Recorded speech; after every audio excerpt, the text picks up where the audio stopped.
녹화 시작했습니다. 예, 오늘 세미나를 시작합니다. 지난 시간에 이번 학기 첫 세미나로 이번 학기 우리가 읽을 플라톤 파이드로스의 해제, 인트로덕션에 해당되는 부분을 읽고 또 제가 보충해서 설명을 했었습니다.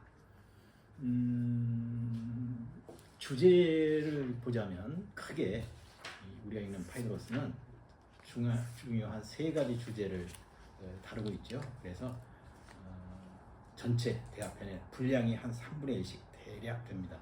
그래서 앞에 3분의 1, 첫 번째 주제가 에로스, 사랑에 대하여. 두 번째가 레토리케, 수사술 혹은 변론술. 레토리케, 번역은 뭐 어떤 사람은 수사술, 어떤 사람은 변론술 이렇게 얘기하는데 레토리케에 대하여. 그리고 이제 세 번째가 글쓰기와 말하기. 이렇게 크게 대략 분량도 한 3분의 1씩 됩니다. 오늘 읽을 부분은 이제 막 이 전체 대화편의 막 시작하는 부분. 플라톤의 모든 대화편이 그렇죠. 소크라테스가 누구를 어디에서 어떻게 만나가지고 무슨 주제로 대화를 시작하게 되는가.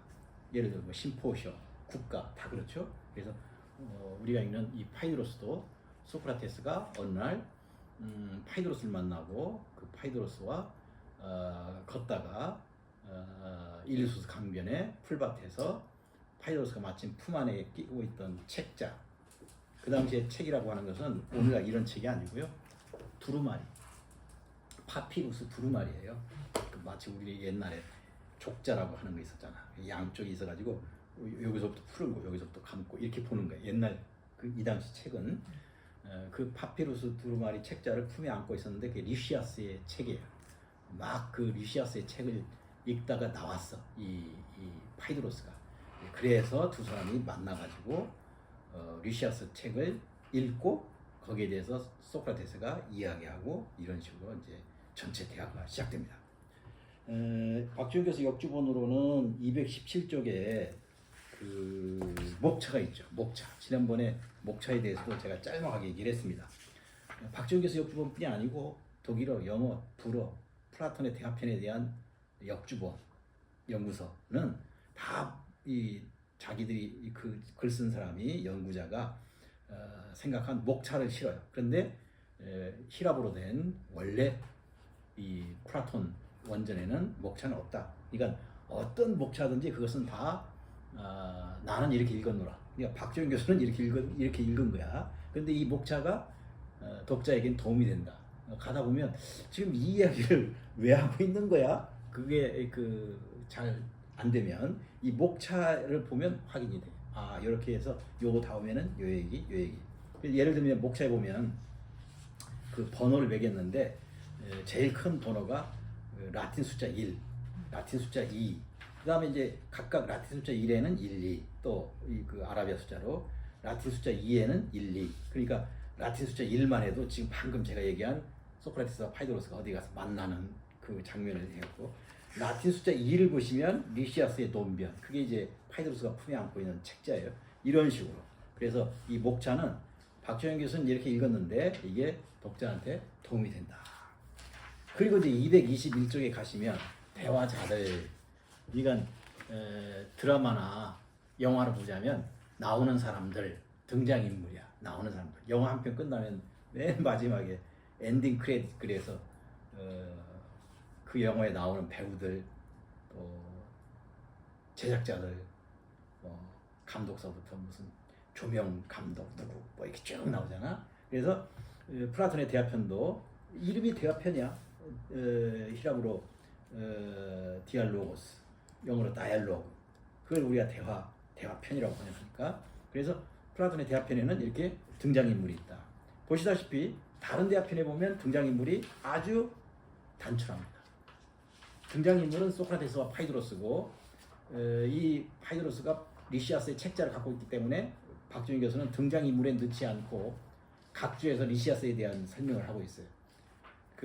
아마 요 정합학당 김주일이라는 사람이 번역하고 한 이 사람은 아예 리시아스를 등장인물로 여기 앞에서 설명했을 거야. 근데 박지훈 교수는 제대로 된 등장인물은 단촐하게 다른 디아편에 비하면 심포시언은 많잖아.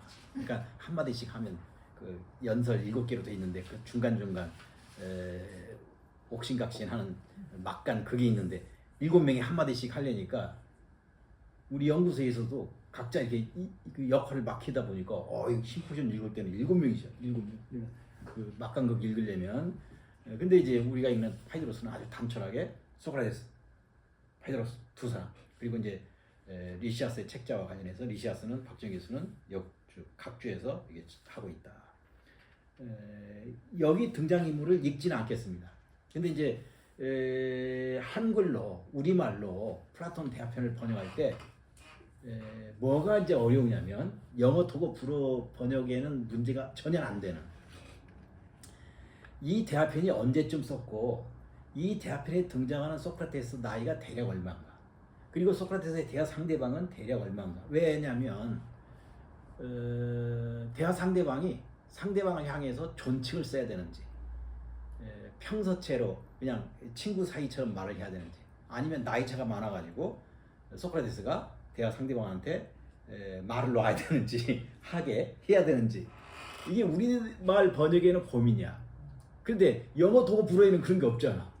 그러니까 영어 도구 불어로 번역하는 사람들은 전혀 신경 쓰지 않아도 되는데 우리말로 번역할 때는 그게 고민이 돼. 그게 지금 이 등장인물 소개에서 대략 이 대화편은 중기 대화편 언제쯤이고 이 당시에 소크라테스는 대략 얼마쯤 나이일 것이다. 50대. 그리고 이 당시에 파이드로스는 그보다는 17살. 여기는 박정 교수는 한 17살 연하로 이렇게 설정을 했어.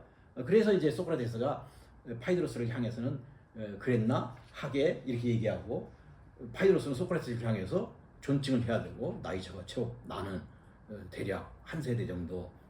그러니까 우리말 번역에는 그걸 고려해서 번역을 해야 돼. 근데 영어 도구 불어에서는 그런 장치가 없으니까 그 언어에는 그냥 번역하면 돼. 그래서 우리나라에서 한글로 플라톤 대화편 번역할 때는 그런 문제가 있는데 우리가 읽는 이 파이드로스에서는 대략 50대 초반의 소크라테스와 30대의 파이드로스 사이의 대화 그렇게 일을 해서 번역 말투도 그렇게 했습니다. 자, 우리 세미나는 플라톤의 대화편을 읽을 때에는 역할, 목소리 기여자라고 제가 얘기하는데 두 사람이 오늘 이제 이걸 해야 됩니다. 그래서 이제 아까 내가 이름을 또 다시 확인했잖아. 그래서 이제 박영호님이 소크라테스, 오늘의 소크라테스, 한 학기 내내 소크라테스가 아니고 매번 세미나 때마다 역할이 이제 오늘 오시는 분이 달라지니까 오늘 안 오신 분이 또 오시기도 하고 유태현님이 오늘의 파이드로스 그리고 이제 우리가 필요한 각주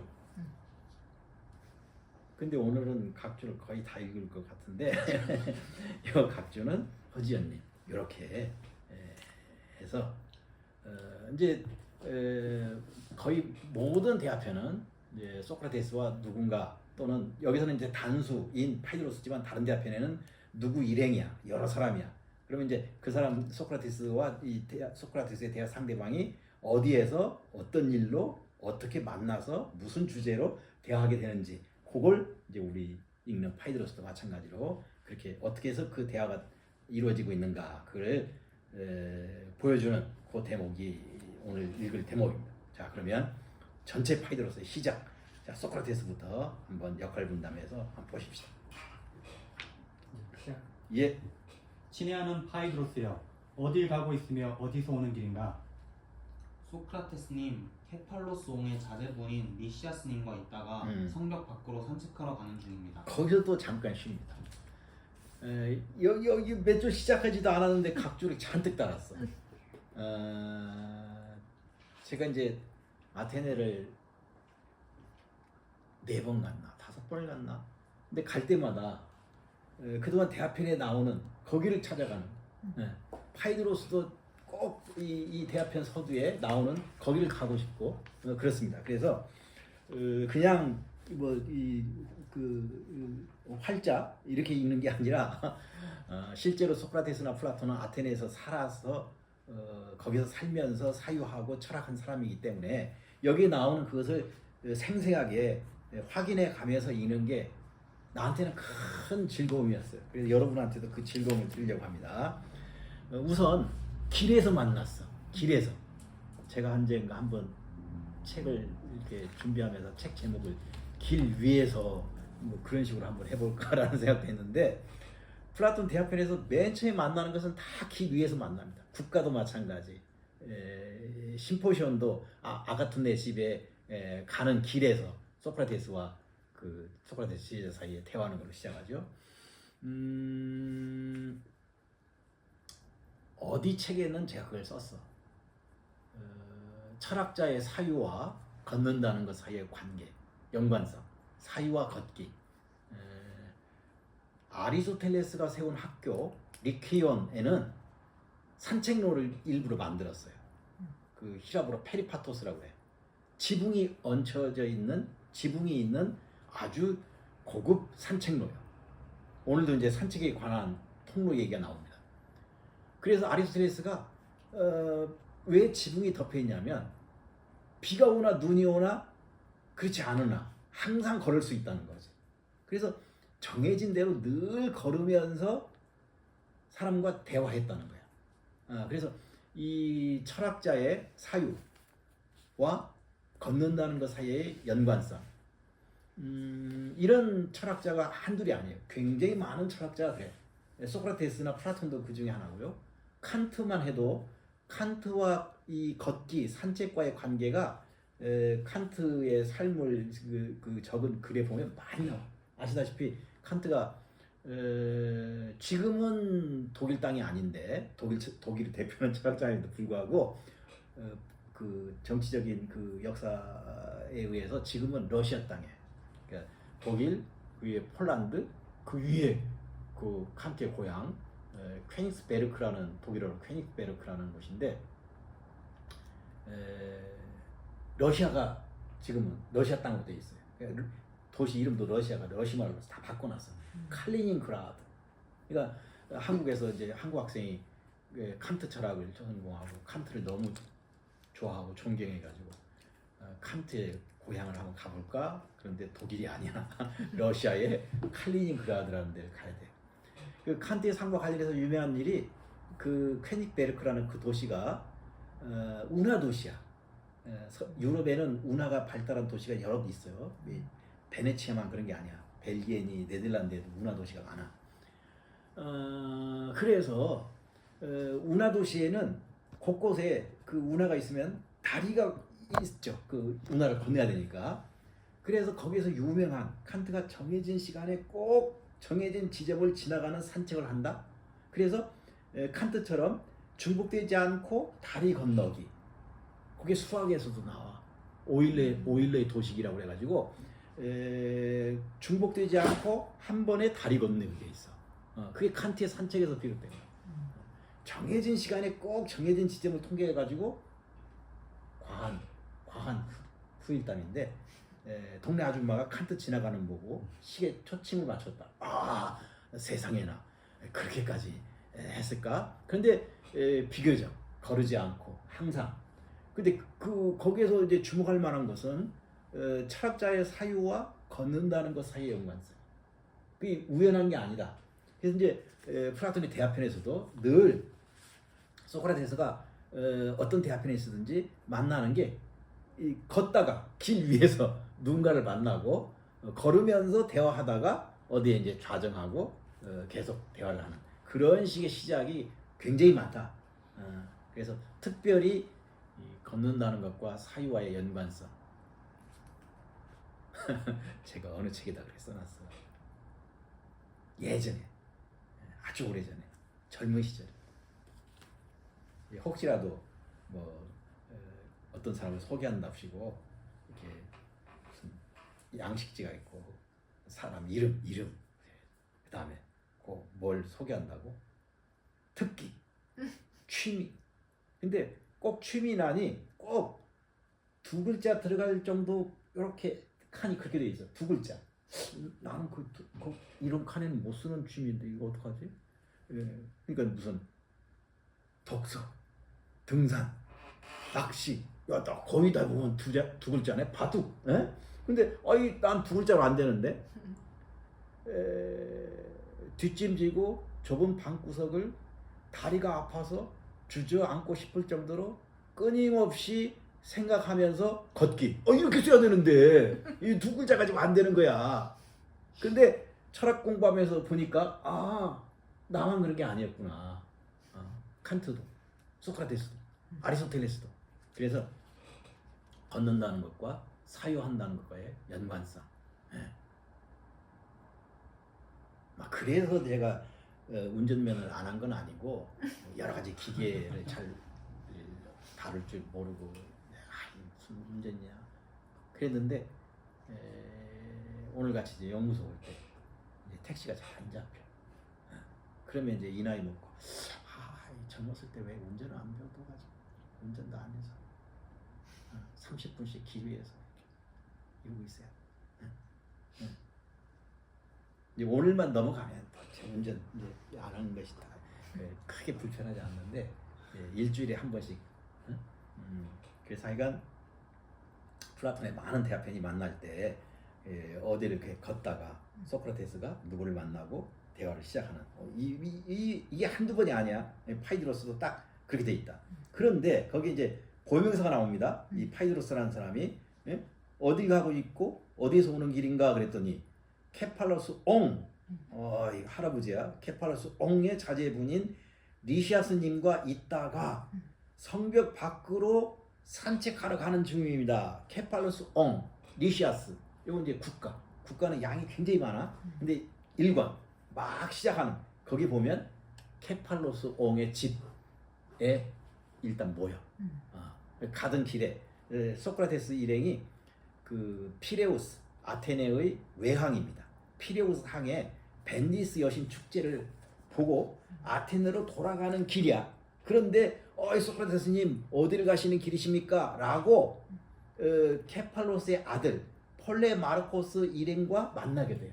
그래서 자기 집으로 데리고 가가지고 아버지도 소개시켜주고 아버지도 초반에 일권 초반에 몇 마디 소크라테스와 대화를 하게 되고 그렇게 설정이 돼 있는데 바로 그 케팔로스의 자제분인 리시아스 아들이 셋이야. 셋. 그 중에 특히 장남인 폴레마르코스가 국가 일권의 대화 소크라테스의 대화 상대방으로 등장하고 그 3남매 중에 하나가 리시아스인데 리시아스는 수사술가야. 그 리시아스의 집에 있다가 성벽 밖으로 산책하러 가는 중입니다. 더더군다나 리시아스가 썼다고 하는 책 두루마리 이거를 받아서 품에 안고 지금 성벽 밖으로 산책하러 가는 중입니다. 유럽이나 우리나라의 대부분의 오래된 도시는 다 과거에는 성으로 둘러싸여 있었죠. 광주도 그랬어요. 그래서 지금은 광주의 그 이 성벽은 우리나라의 그 거의 오래된 도시의 성벽은 다 일제시대 때 신장로 들어봤을 거야. 신장로 큰 길 낸다고 일제시대 때 다 허물었어. 거의 대부분 전주, 광주 다. 그런데 그 동네 이름에 예전에 광주도 사실은 성으로 있었다라고 광주성 이걸 보여주는 동네 이름이 많아. 뭐 누상동, 누하동. 누가 있었어? 그 누가 이제 그 성벽에 문이 거의 대부분 동서남북, 동문, 서문, 남문, 북문 문이 있어야지 성 안 밖으로 이렇게 돌아다닐 거 아니야. 그러니까 누가 있었고 누 아랫동네 누상동, 누 아랫 윗동네 누상동, 누하동 그게 다 있었던 거예요. 광주도 그 시청이나 어디 가면 틀림없이 옛날 광주성 그 조감도나 뭐 있을 거예요. 광주보다 오래된 전주 이런 데 말할 것도 없고 다 성이 있었어요. 그래서 유럽도 거의 대부분 다 오래된 도시는 그렇다. 아테네도 마찬가지. 성곽 도시였어요. 그래서 성벽 밖으로 나가는 산책 가는 중. 요거를 저 뒤에 이제 박정희 교수가 참고 자료를 달았거든. 근데 그 참고 자료에는 쪽수를 안 달았어요. 449쪽. 이제 파이드로스를 읽는 내내 그래서 이제 박정희 교수는 아까 내가 그냥 활자만 보는 게 아니라 실감나게 실제로 소크라테스나 플라톤이 여기 걸으면서 파이로스, 일루스 강변 여기 거길 가고 싶고 그랬던 그걸 나하고 비슷한 생각을 이 박준 교수도 했던 것 같아. 그래서 그 참고 지도 위 아래가 있습니다. 위를 보시면 오른쪽 위 아테네하고 뺑 둘러서 둥그렇게 그게 성벽이요. 성벽 분명히. 그리고 아테네는 내륙 도시잖아. 이렇게 큰 도시, 중심이 되는 도시가 안에 있다 그러면 반드시 항구가 딸려 있어요. 서울 같으면 인천. 그걸 외항이라고 해. 그래서 아테네는 비스듬하게 왼쪽 하단에 보면 피레우스라고 돼 있어요. 피레우스가 아테네 외항이야. 오래전부터 수천 년 동안 아테네는 고대의 유력한 중요한 도시였단 말이야. 그런데 외항 그 피레우스요. 요 피레우스는요 어느 정도 가까우냐면 바다가 있잖아. 아크로폴리스 정상에 서가지고 날씨 좋은 날 바다가 보여. 그래서 아크로폴리스를 찍은 사진, 저 인터넷 들어가면 아테네 아크로폴리스 사진이 무지하게 많이. 거기서 이렇게 저 파란 바다가 보이네. 그게 피레우스야. 바다와 피레우스. 그러니까 그렇게 멀지 않아. 거기 아마 박준규에서 각주 어디에 썼을 거야. 자동차로 가면 한 30분 몇 분이 이렇게 나와. 이러면 도달할 수 있는 아주 가까운 외항입니다. 서울도 오래 전부터 왜 조선 수도를 거기다 잡았을까? 그 제물포 그 항구가 멀지 않으니까. 이렇게 거의 오래된 도시는 다 오래되고 큰 도시는 다 외항이 있는데 아테네는 요 피레우스가 외항입니다. 그런데 피레우스로부터 아테네까지 가는 길 그걸 전부 높은 성벽을 쌓았어. 이거 중국은 만리장성을 쌓았는데 만리장성. 그러니까 중국은 뭐든지 규모가 커. 자금성. 우리나라 경복궁 보다가 자금성. 이야 경복궁은 뭐냐. 정말 작은 나라였구나. 뭐든지 다 그래. 성 그랬다가도 장성 그랬다가도 만리장성 보면 요 아테네 피레우스는 이걸 장성이라고 해야 되나? 이가 마. 근데 그럼에도 불구하고 그 피레우스와 아테네 사이에 그 통로를 지켜야 되고 보여야 되니까 거길 길다랗게 북쪽 성벽, 중간 성벽, 남쪽 성벽. 야, 이거 반드시 지켜야 돼. 여기 이 통로를 빼앗기면 아테네는 이제 바다와의 접근이 끊기는 거지. 큰일 나는 거야. 그리스는 그 고대로부터 지금까지 해양 국가입니다. 해양 국가. 그러니까 아마도 그리스 본토 면적보다도 에게에 떠 있는 섬의 면적을 합하면 그게 더 넓을 거야. 그러니까 고대도 그랬어. 지금도 마찬가지야. 그래서 아테네와 이 피레우스 사이에 무려 성벽을 3개를 세웠어. 3개. 이 통로를 지켜야 되는 거야. 이 통로를 빼앗기면 아테네는 이제 고립되는 거지.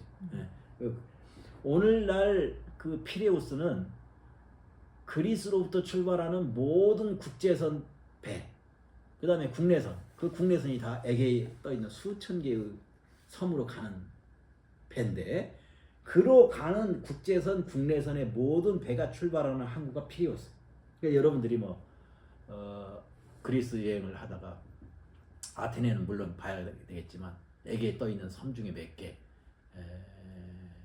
한국 사람이 많이 좋아하는 산토리니를 가볼까, 낙소스를 가볼까. 그러면 출발점은 피레우스야. 크레타를 갈래도 피레우스에서 가야 돼. 그러니까 모든 국제선, 국내선 배로 어디를 간다 그러면 피레우스야.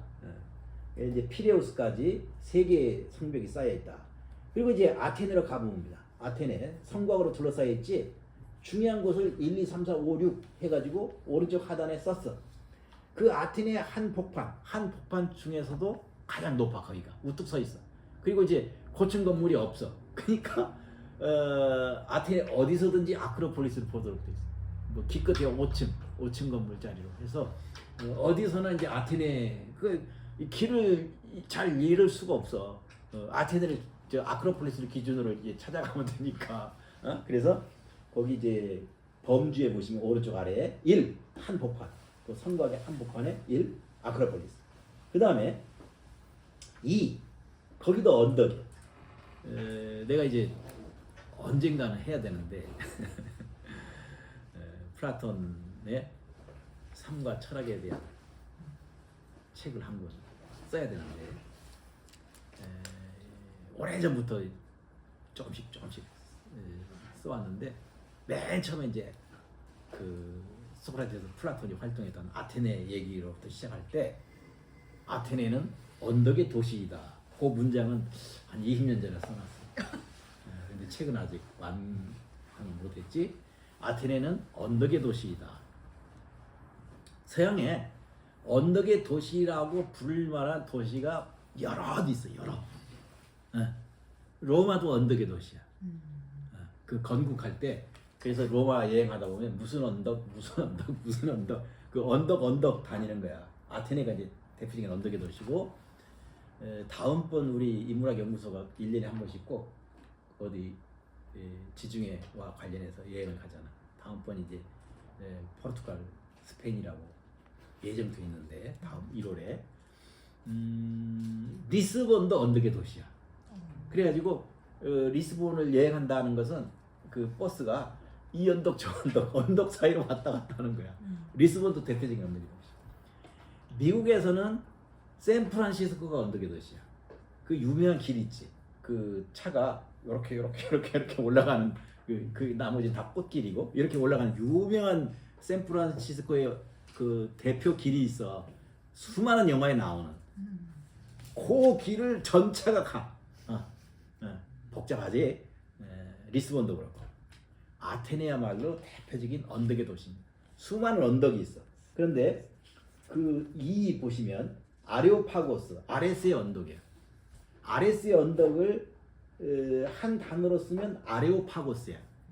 아레스는 그리스 신화에서 가장 중요한 12신을 모아가지고 올림포스 12신, 그건 이제 하나의 그 개념이야. 신이 수도 없이 많아. 근데 12만 추려가지고 올림포스 12신인데 12신 중에 하나야. 아레스가 주로 이제 전쟁의 신이라고 돼 있지. 그런데 수많은 언덕 중에 아크로폴리스 가까이에 있다.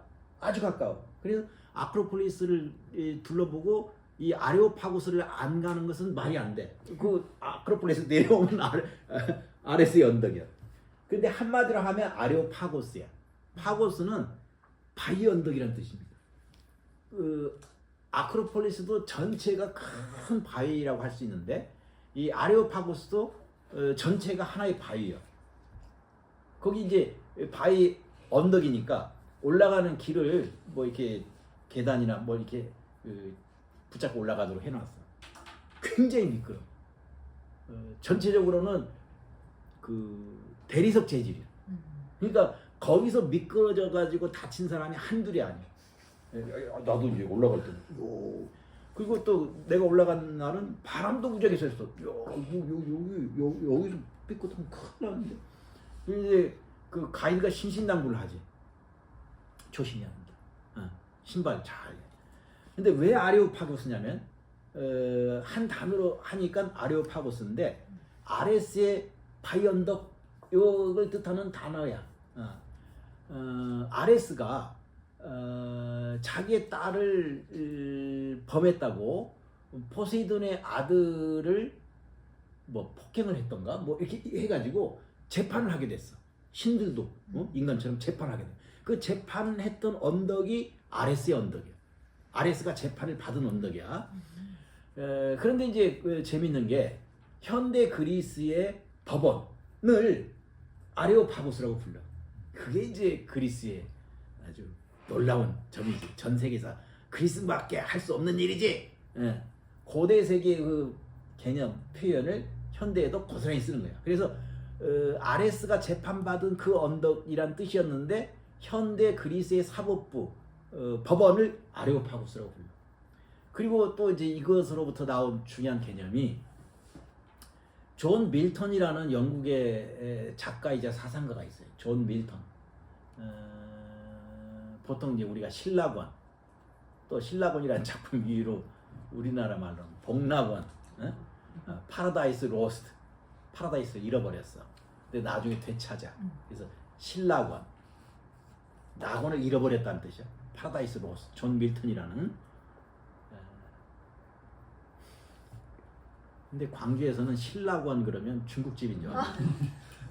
내가 와가지고 누가 짜장면을 그렇게 잘하는 집이 있대. 어? 이 고기를 갈아서 만든 짜장면을 무슨 짜장면? 유니?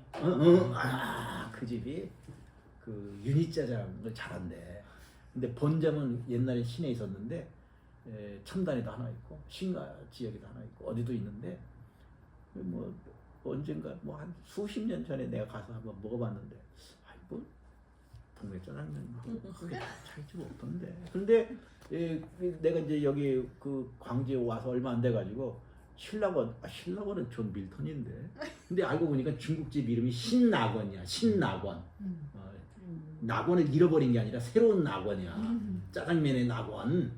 그래서 이제 광주에서는 신낙원은 발음에 조심해야 돼. 저기 존 밀턴의 신낙원인지 중국집 신낙원인지. 그래서 그 존 밀턴의 저서 중에 영어식 발음으로 읽으면 아레오파지타. 근데 이제 원래 요 아레오파고스라는 고대 그리스 개념으로부터 라틴어는 아레오파기타. 근데 영어식으로 읽으면 아레오파지타. 요것도 존 밀턴의 대표 저설 중에 하나야. 내용은 언론의 자유. 그래서 언론의 자유가 언급되는 곳은 꼭 이 존 밀턴의 아레오파지타라는 작품이 얘기가 되는데 그것도 이 아레오파고스로부터 나온 표현이에요. 응? 아레오파고스. 언덕의 도시라고 그랬지. 아레스의 언덕이 이제 맨 가까워. 사도 바오로가 또 아레오파고스에서도 설교를 해. 아테네는 특별히 그리스 철학 때문에 기독교 신앙을 갖기가 어렵다. 그래가지고 그 사도 바오로가 아레오파고스에서 연설한 곡에 요 아레오파고스를 가시게 되면 동판화로 입구에다가 그 계단으로 올라가야 되는데 그 입구에 보면 동판화를 이렇게 붙여놨어. 그게 사도 바오로가 아테네에서 설교한 내용이야. 구체적으로는 여기서 했어. 아레스의 언덕에서.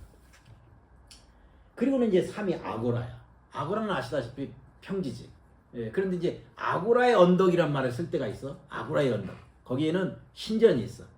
오랫동안 크게 이제 평평한 곳에 아고라고.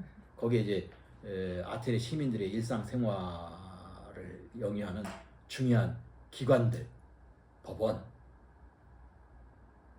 그 다음에 무슨 감옥, 심지어는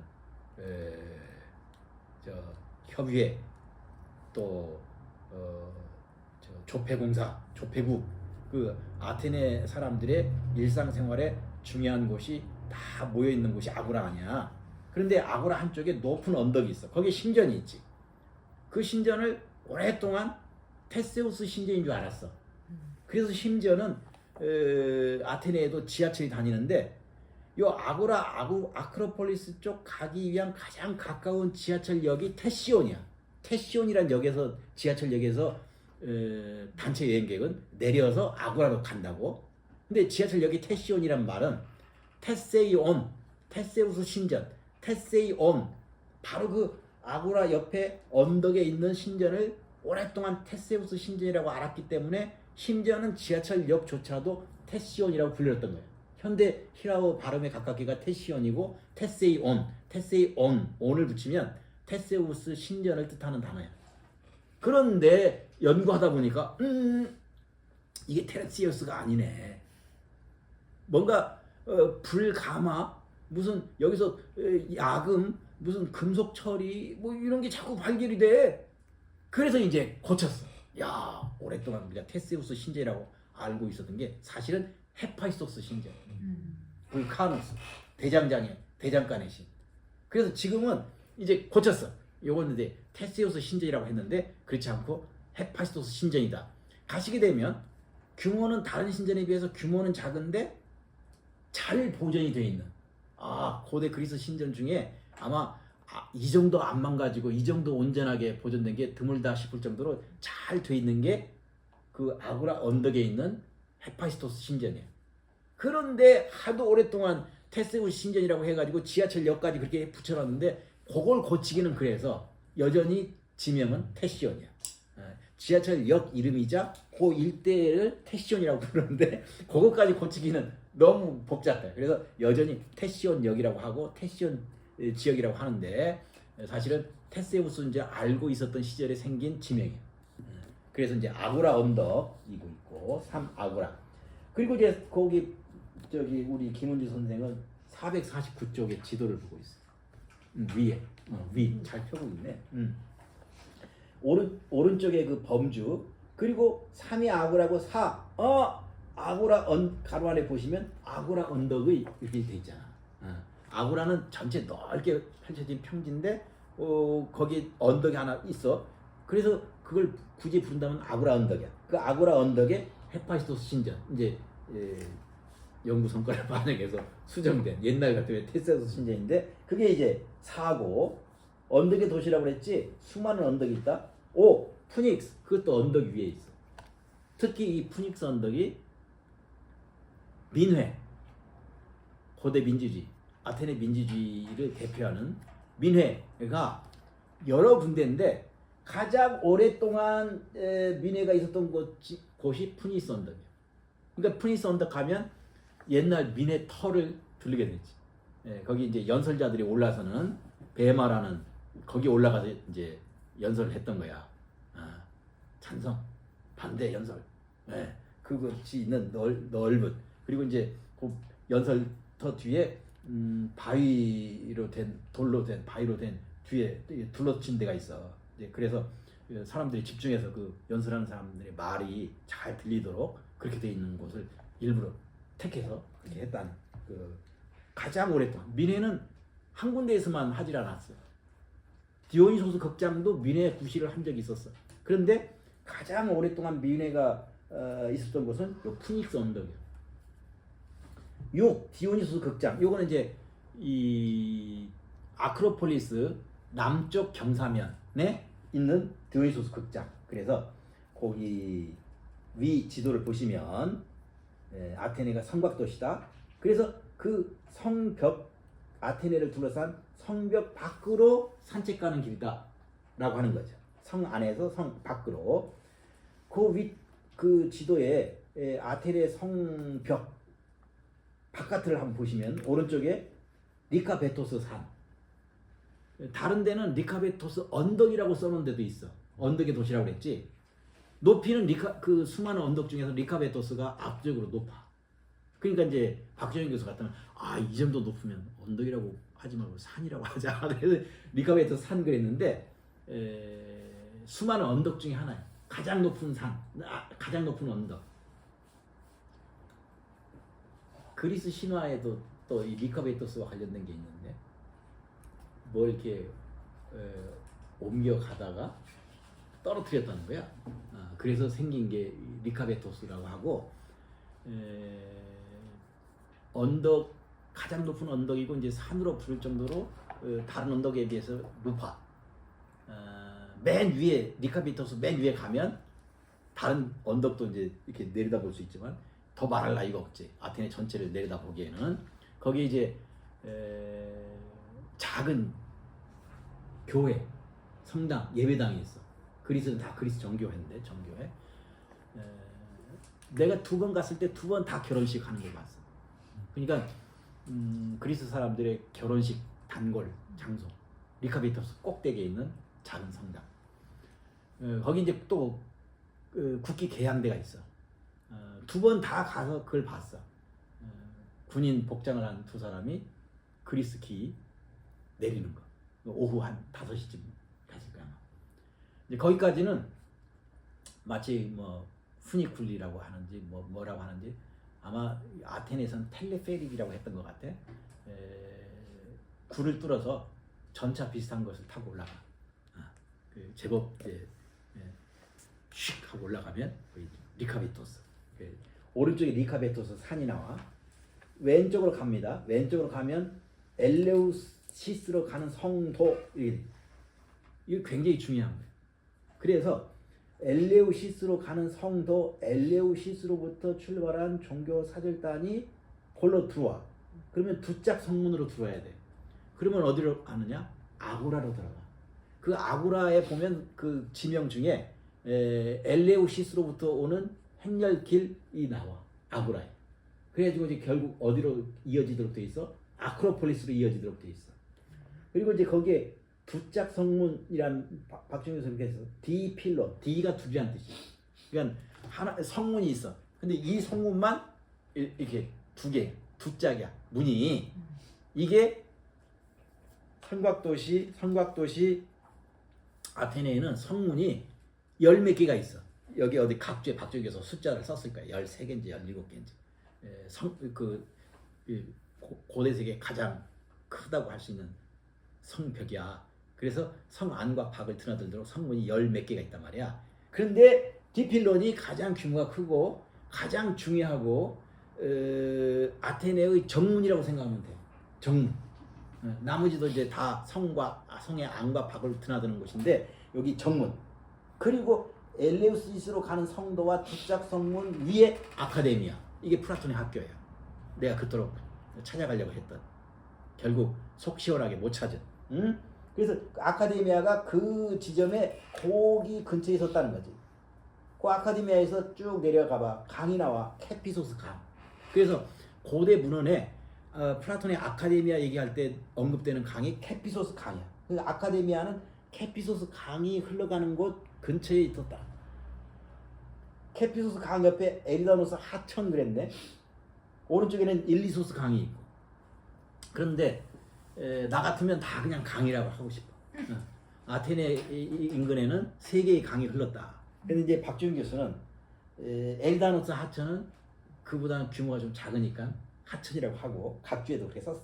캐피소스 강, 일리소스 강에 비하면 규모가 작다. 아이, 그런데 우리나라를 생각해봐. 이제 플라톤, 소크라테스 당시만 해도 지금으로부터 2400년 전이야. 강이 뭐야? 예전에 2400년 전에 있었던 강이 지금 가면 없네? 사라졌다든가? 아니면 예전엔 이렇게 흘렀다고 기록이 돼 있는데 지금은 완전히 달라졌다든가? 이런 게 뭐 부지기수지. 응? 삼전벽해.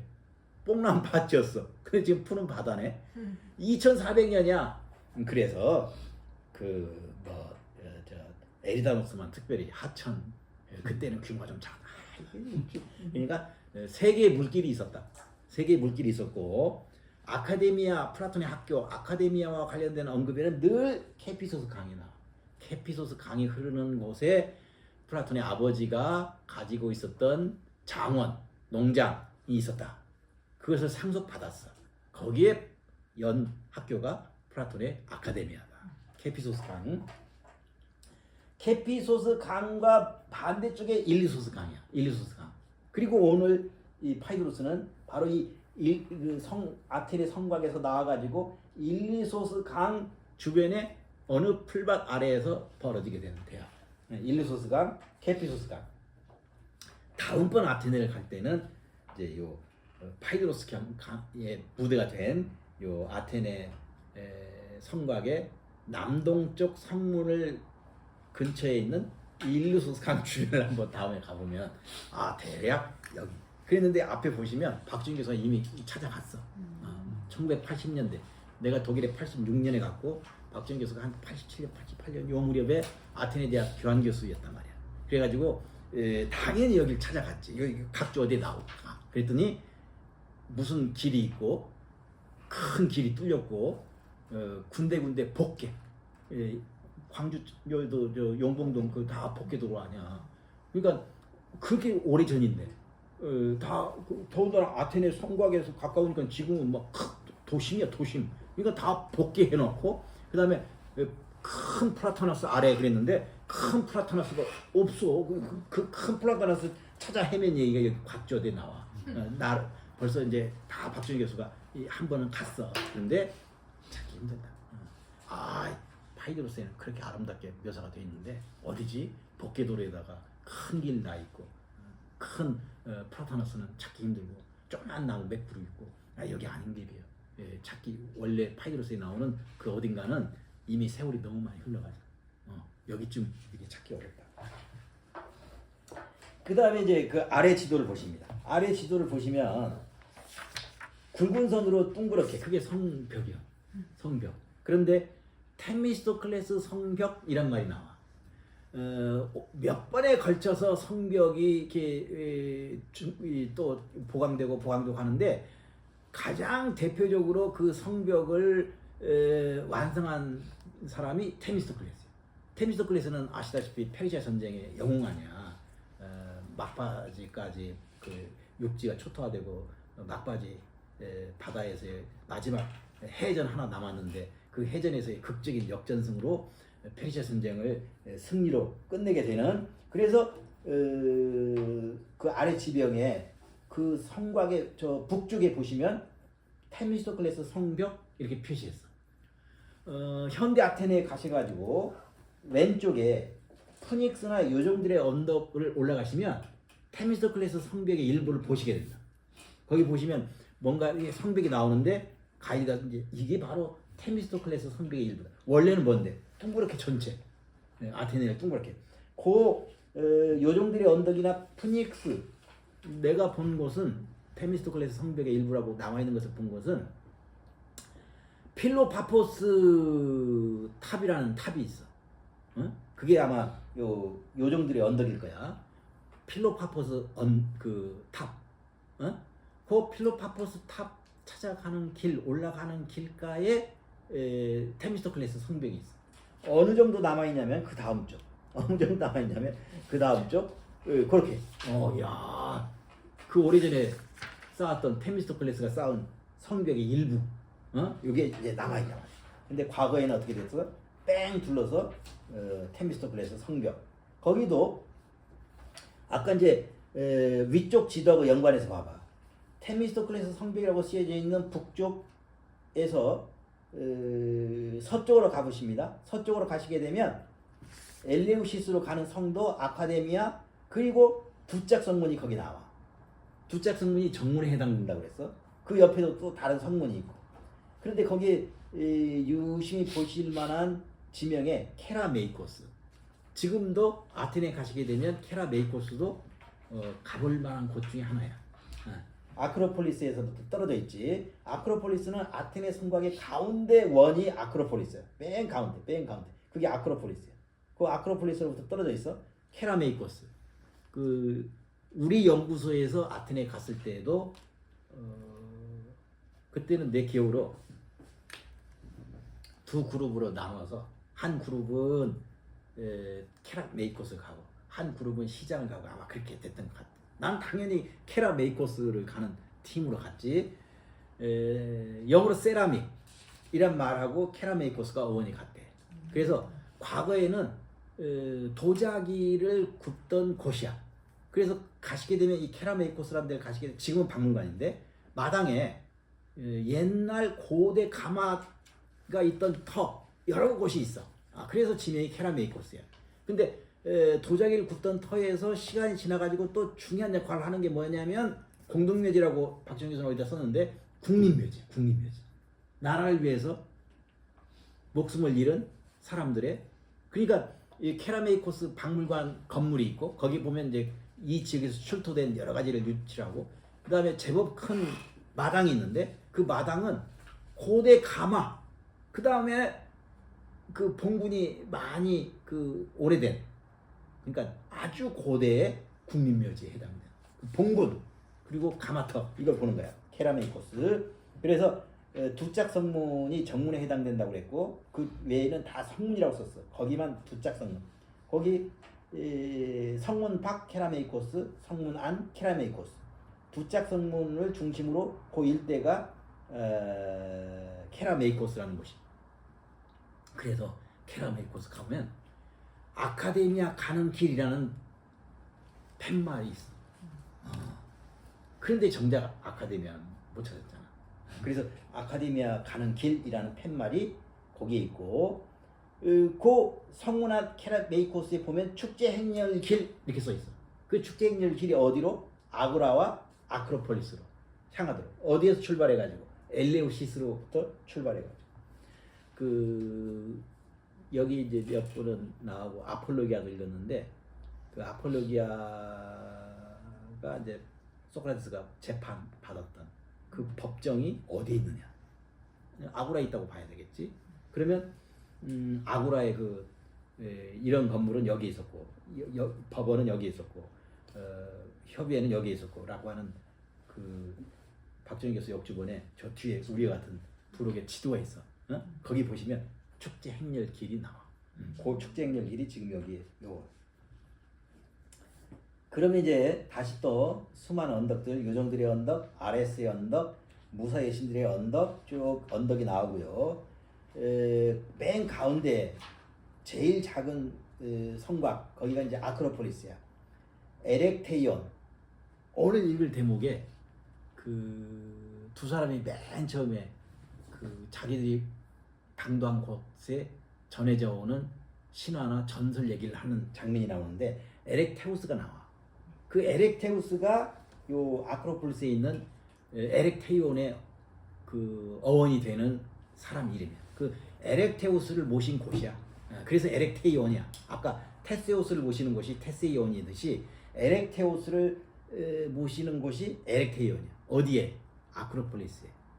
아크로폴리스에서 가장 크고 중요한 건물이 파르테논 신전이고 파르테논 신전 앞에 있는 건물이 에렉테이온이야.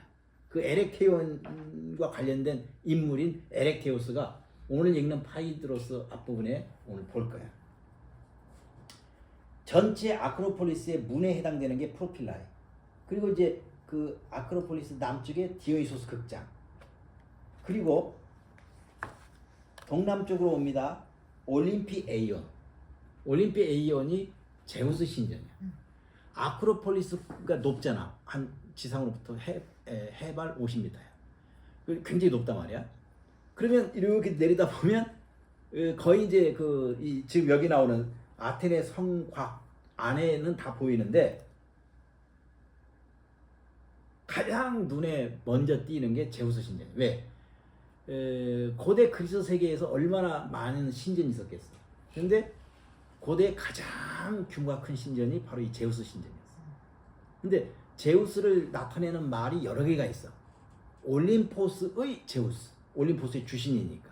그래서 이 신전을 제우스 신전인데 올림피 에이온. 현대 히라보 발음으로 가깝게는 올림피온. 예전 표기에 가깝게는 올림피 에이온. 둘 다 써. 그래서 올림피 에이온이라고 썼어요. 그게 제우스 신전이에요. 올림피 에이온은 어떤 신을 모셨어? 제우스를 모셨어. 파르테논은 어떤 신을 모셨어? 아테나 여신을 모셨어. 그래서 올림피 에이온. 오늘 파이드로스의 배경에 가까운 신전이에요. 현대 아테네에는 이 올림피 에이온 길 건너가 제1회 근대 올림픽, 아테네 올림픽의 주 경기장이에요. 판 아테나이코스.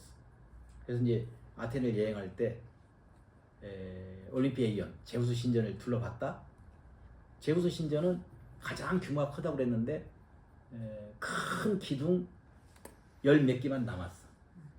그런데 이쪽에 기둥이 남았고 저쪽에 남았는데 전체 민면적을 보니까 어마어마해. 그래서 고대 세계의 가장 큰 지중해 전체에 걸쳐서 가장 큰 신전이야.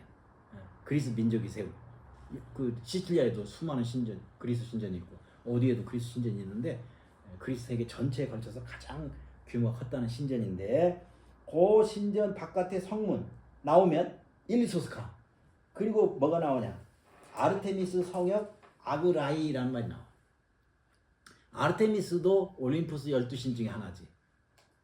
제우스의 딸이고 아폴론의 쌍둥이 남매 아폴론과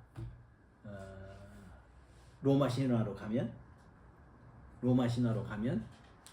여전히 사람들이 좋아하는 디아나, 비운의 영국 왕세자비 다이아나. 예쁜 딸을 낳았어. 딸 이름을 다이아나. 그러면 우리처럼 플라톤 대화편 읽은 사람은 아르테미스. 영국 왕세자비 다이아나의 그 인기는 유럽에서 그게 막 내가 독일에서 공부하던 시절 그런 것만 다루는 신문이 있어. 이게 진중한 신문이 아니라 뭐 연예, 무슨 스포츠 이런 것만 다루는 일간 스포츠 같은 신문이 독일에 있단 말이야. 빌트라고. 길거리에서 팔아.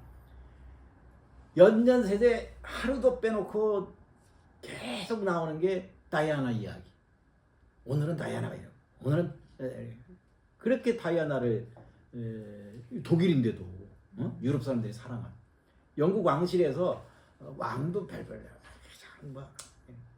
찰스는 아주 최악이고 그냥 다이아나 때문에 영국 왕실이 유지됐다고 할 정도로. 근데 다이아나 이 아르테미스의 다른 이름이 아그라야. 아그라. 그래서 우리가 읽는 이 대화편의 공간적 배경이 아테네 성곽의 남동쪽 문 올림피 에이온에서 가까운 성문을 밖으로 산책을 나가. 그러면 일리소스 강을 만나게 되고 강이 있으니까 양쪽에 풀밭이 있어. 그 풀밭에 큰 플라타나스 아래에 자리를 잡고 이제 품에 안고 있는 리시아스 연설문 책을 그 파이드로스가 읽어주고 거기에 대한 의견을 반론을 소크라테스가 펴는 걸로 그렇게 돼 있다. 그래서 전체적으로는 뭐 아르테미스 성역 아그라이. 그리고 이제 남서쪽으로 가시면 저 위에서 봤던 성벽, 장성의 중간 성벽, 북쪽 성벽, 남쪽 성벽, 3개의 성벽이 있었다고 그랬지. 그 피리우스 가는 길을 보호하기 위해서 그 성벽이 나오고. 그래서 이거 자세히 보시면 지금의 아테네를 가셔도 여기가 올림피아이온. 그러면 이쪽으로 나갔으면 그 일리소스 강 쪽으로 나가는 여기 어디선가 파이드로스의 대화가 있었겠구나.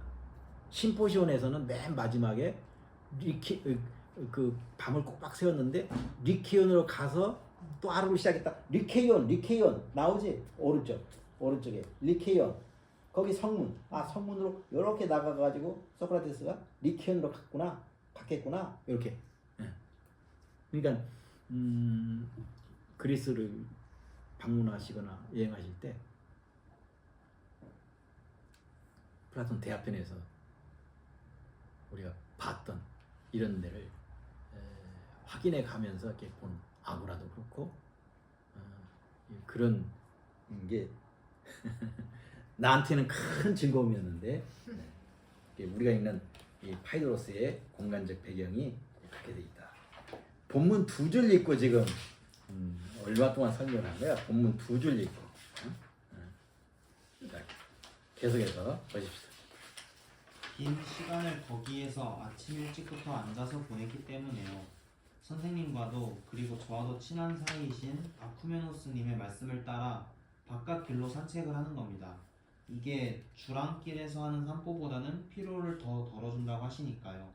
자, 거기도 이제 박정희 교수도 엄청나게 많은 줄을 달아서 그러면 이제 각 줄 담당이 다 읽어봐야 되는데 우선 지금 파이드로스를 만났는데 파이드로스가 리시아스님과 함께 있다가 오는 길이라고 그랬고 리시아스는 케팔로스의 아들이야. 국가에 나와 각주 2를 보십니다. 케팔로스 430년경 사망. 이거 430년은 BC죠? 다 BC. 모든 플라톤 대화편에 나오는 연도는 다 기원전. 너무 분명하기 때문에 그 기원전이란 말을 안다. 다 기원전. 케팔로스는 원래는 시라쿠사의 출신이지만 페리클리스와 가까운 사이였던 탓으로 그의 설득에 따라 아테네로 이주해서 피레우스에서 30년 동안 거류민으로 살며 방패 공장을 차려 많은 부를 축적했다. 국가를 읽은 분이 몇 분 있기 때문에 일본에서 그 공간적 무대가 케팔로스 집이야. 그래서 케팔로스도 일권 전반 앞부분에 소크라테스와 대화를 하게 되지. 케팔로스에 대한 설명, 시라쿠사의 출신이다. 시칠리아 전체 중에 한때 반으로 시칠리아가 역삼각형 모양, 이탈리아 밑에 지금 이탈리아지 역삼각형 모양인데 동반부 동쪽 반절은 그리스, 서쪽 반절은 카르타고 오랫동안. 그래서 동쪽 해안에 고대 그리스와 관련된 역사적인 게 많아. 고대 그리스의 여러 민족들이 거기다가 나라를 세웠는데 그 중에서 가장 센 나라가 시라쿠사이야. 요 시라쿠사이에 플라톤이 3번이나 방문하고 일정 기간 거기에 머물렀던 거야. 그래서 통상 플라톤의 시라쿠사이 대장정이라고 부르는데 또는 시칠리아 대장정이라고 부르는데 그 시칠리아의 어디? 시라쿠사이. 근데 우리의 케팔로스가 바로 그 시라쿠사이 출신이라고. 시라쿠사이는 지난번 이문학연구소의 그리스 방문 일정에서도 시라쿠사이는 여기 그 시라쿠사이의 그 도시 중심부로는 들어가지 않고 시라쿠사이 근처에 아마 내 기억으로 기독교의 아가타 성녀? 아가타인가? 기독교의 그 비슷한 초기 기독교의 세 성녀가 있어. 그 세 성녀 중에 하나야. 그 세 성녀 중에 한 사람이 아마 아가타일 거야. 아가타 성녀의 기념성당과 무덤 거기를 방문했던 것 같아. 지난번 이 인문학연구소의 여행에서는 그래서 이제 시라쿠사이 출신이다. 그리고 아테네로 이주해서 피레우스에서 살았어. 30년이나 거류민. 이건 이제 고대 세계에서 크게 셋으로 자유신, 거류. 박준 교수님 거류민 그랬어. 아마 김주일 여기 정황학당 판에는 거류 외국인. 그 다음에 외국인.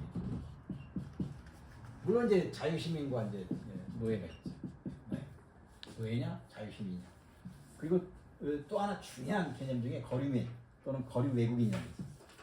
이 케팔로스 아들인 리시아스도 마찬가지야. 거류민이라는 특징. 거류민은 그 자유시민과 동등한 그 권리를 갖지는 않아. 그런데 세금을 내고 자유시민에 준하는 보호를 받는. 그래서 케팔로스 일가는 원래가 시라쿠사 출신이기 때문에 그 신분을 따지면 거류민이었다. 페리클레스와 밀접한 연관이 있고요.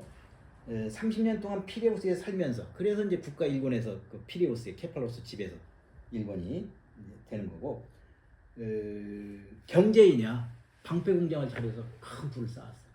그런데 나중에 아테네의 정치적 격변에 의해서 30인 과도 정권에 등장. 그래가지고 그 아들이 하나는 다른 데로 망명 가고 하나는 모든 재산을 잃고 이제 그런 경험을 하게 됩니다. 자, 그래서 이어서 국가편 제1권 앞머리에 그의 장남 폴레마르코스와 함께 소크라테스와 대화하는 장면이 나온다. 그의 아들들로는 여기에서 언급하게 되는 제3의 인물 리시아스와 폴레마르코스 그리고 에우티데모스가 있었다. 자, 그래서 케팔로스의 세 아들이 있는데 우리가 있는 파이드로스에서는 리시아스가 그 일정 정도 역할을 하게 되고 국가에서는 폴레마르코스가 역할을 한다. 이제 리시아스의 연설문 책자를 우리가 읽어야 되기 때문에 리시아스에 대해서도 조금 한번 보십니다. 리시아스 BC 459에서 8년에서 약 BC 380년. 리시아스는 바로 앞에 각주에서 언급한 아버지의 사망 뒤에 형 폴레마르코스와 함께 남이탈리아의 버멜라스 식민지 투리오이로 갔으며 이곳에서 사는 동안 테이시아스에게서 변론술 교육을 받았다. 변론술가야. 그래서 리시아스가 그 말은 그 파이드로스가 품에 안고 있던 리시아스의 책자가 변론술가라고 하는 성격을 갖고 있는 책자다. 변론술. 그래서 이제 파이로스에서는 레토리케가 주제가 되고 말하기가 글쓰기가 그래서 문제가 된다. 여기에 이제 남이탈리아의 범헬라스 식민지라고 그랬어. 박지훈 교수가 범헬라스라고 표현한 것은 여러분이 아는 더 많은 사람들이 익숙하게 쓰는 개념어로서는 무엇을 박지훈 교수는 범헬라스라고 번역했을까? 지난번 인문학교육연구소의 올해 1월의 여행은 남부 이탈리아, 시칠리아, 몰타 여행이었어요. 그 여행 가기 전에 저보고 그 여행을 소개하는 강의를 하나 하라고 했을 때 그 PPT의 한 장의 제목을 요걸 썼어. 우리들한테 익숙한 용어. 히라보로는 메갈레 헬라스인데 라틴어가 더 유명해. 마그나 그라이키아. 요 마그나 그라이키아는 남부 이탈리아 그리고 시칠리아. 마그나 그라이키아는 시칠리아를 빼고 남부 이탈리아만 이렇게 마그나 그라이키아로 보는 학자가 있고 시칠리아까지 포함해서 마그나 그라이키아 이렇게 주장하는 학자가 아직도 있어. 아까 그렇게 되면 시라쿠사이도 마그나 그라이키아에 해당이 되지. 마그나 그라이키아는 큰 그리스란 뜻이야. 그 말은 오늘날 그리스 본토에게 있는 섬 말고 지중해 연안 곳곳에 뺑 둘러서 이탈리아, 프랑스, 남부, 북부 아프리카 뺑 둘러서 그리스 식민지가 있었단 말이야. 그래서 특히 이 남부 이탈리아와 시칠리아 여기에 있는 그리스 식민지들을 묶어서 마그나 그라이키라고 부르는데 마침 지난번 여행이 그 마그나 그라이키아의 몇 도시를 가는 여행이었단 말이에요. 대표적인 게 나폴리야. 나폴리라는 도시 이름 자체가 네아폴리스. 그리스 사람들이 살면서 그리스 문화를 발달시켰던 곳이라는. 많은 사람들이 모르지. 나폴리란 말. 저기 프랑스의 두 번째 도시가 마르세유인데 지중해 연안의 항구 도시야. 대표적인 그리스 식민 도시였어. 그래서 마르세유에 해당되는 라틴어 그리스 단어가 있어. 발음도 비슷해. 마르살란가 뭐 그래. 응? 마르세유가. 그게 이제 불어로 마르세유가 된 거야. 오늘날 제2의 마치 서울, 부산처럼 프랑스 전체 제2의 도시고 항구 도시인데 그것도 지중해 연안이니까 거기 그것도 다 대표적인 그리스 식민 도시였다. 그 케팔로스 일가가 원래는 그걸 이제 범헬라스라고 표현한 거야. 시라쿠사인데 특히 리시아스는 투리오이 거기에 여러 마그나 그라이키아에 해당되는 여러 그리스 폴리스가 있었는데 그 중에 하나가 투리오이였어. 그 투리오이에서 누구로부터 테이시아스로부터 변론술 교육을 받았다. 그래서 이 리시아스는 수사술가, 변론술가다. 그런데 이제 정치적인 격변을 겪게 됩니다. 아테네가 시켈리아 원정에 나서자 이 식민지에서 반아테네 정서가 일어 BC 412년에서 411년에 다시 거류민으로 아테네로 돌아와 선친의 가업을 다시 일으킨다. 시켈리아는 이제 오늘날 우리는 시칠리아라고 발음하는데 그건 현대 이탈리아에 가까운 발음이 표기고 히라보로는 시켈리아야. 그 시켈리아가 시칠리아가 되는 거지.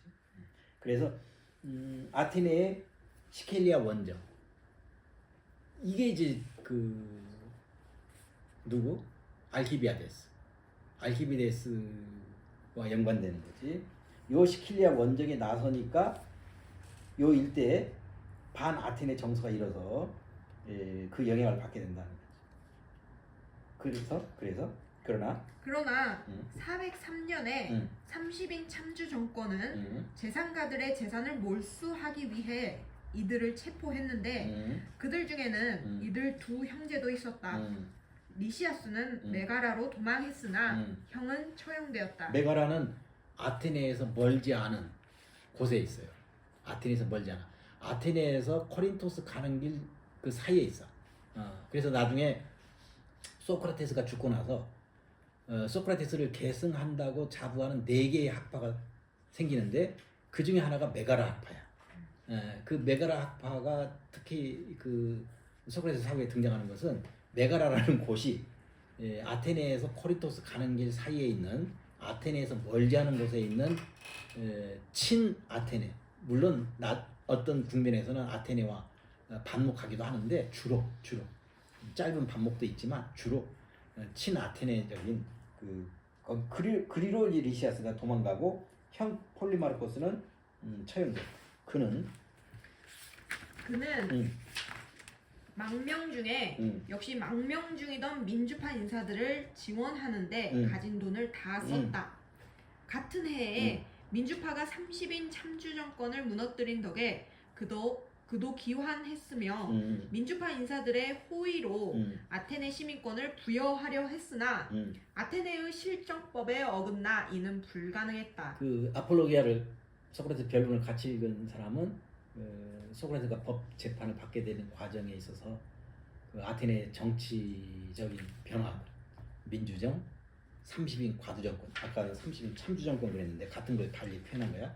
30인 과두정, 다시 민주정의 복원. 그 과정에서 소크라테스 재판이 벌어진다. 그걸 잘 생각하시면 리시아스 일행도 리시아스도 바로 그 변화를 겪으면서 민주파를 지원하는데 과두정권 치하에서 민주파를 지원하는데 가진 돈을 다 썼어. 그래가지고 급기야 30인 참주정권을 물리치고 민주파가 복원이 됐어.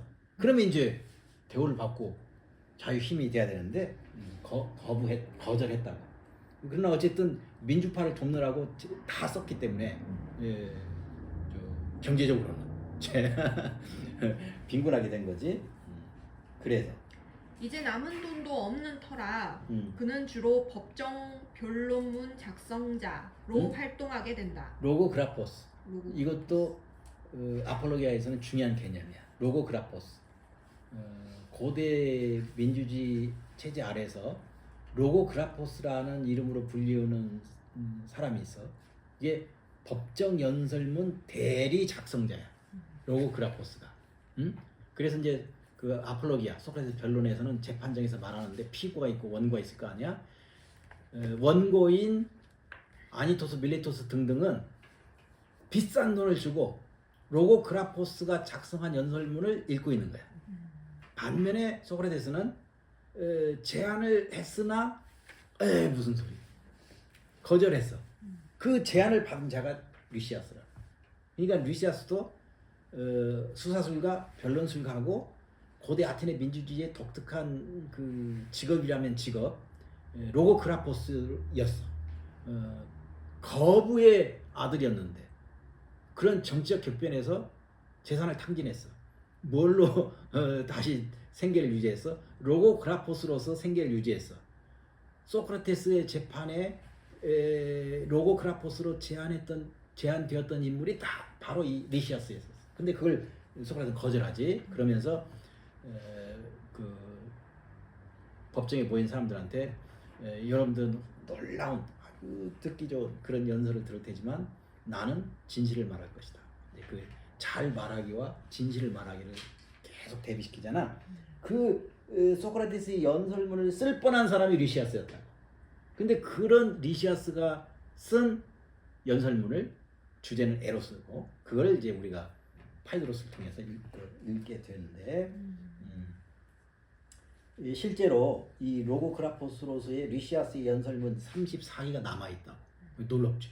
그 로고그라포스로서 리시아스가 쓴 연설문 34기가 아직도 남아있어. 리시아스의 연설문 1, 2, 3. 혹시라도 가정으로 소크라테스가 그걸 거절하지 않고 로고그라포스인 리시아스의 연설문을 피고로서 읽었더라면 재판 결과는 어떻게 됐을까? 궁금하긴 한데 이제 그 소크라테스는 거절했다. 그러니까 리시아스도 간단한 인물이 아니야. 그런 수사술가, 변론술가, 법정 연설 대리 작성자인 리시아스가 에로스를 주제로 쓴 책자를 파이드로스로부터 이제 읽게 됐다. 그다음에 성벽 4.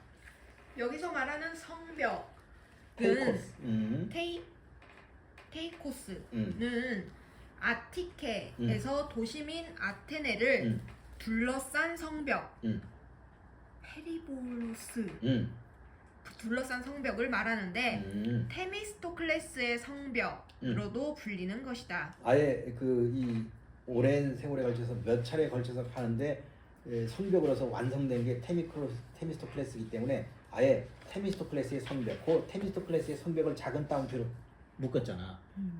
하나의 표현 방식이 된 거야. 테미스토클레스의 성벽. 오늘날도 테미스토클레스의 성벽 일부 남은 것 이렇게 하듯이 아티케 이거는 그 요 김주일 역주본에는 좀 애매하게 표현해 놨어. 아티케를 폴리스는 아테나이지.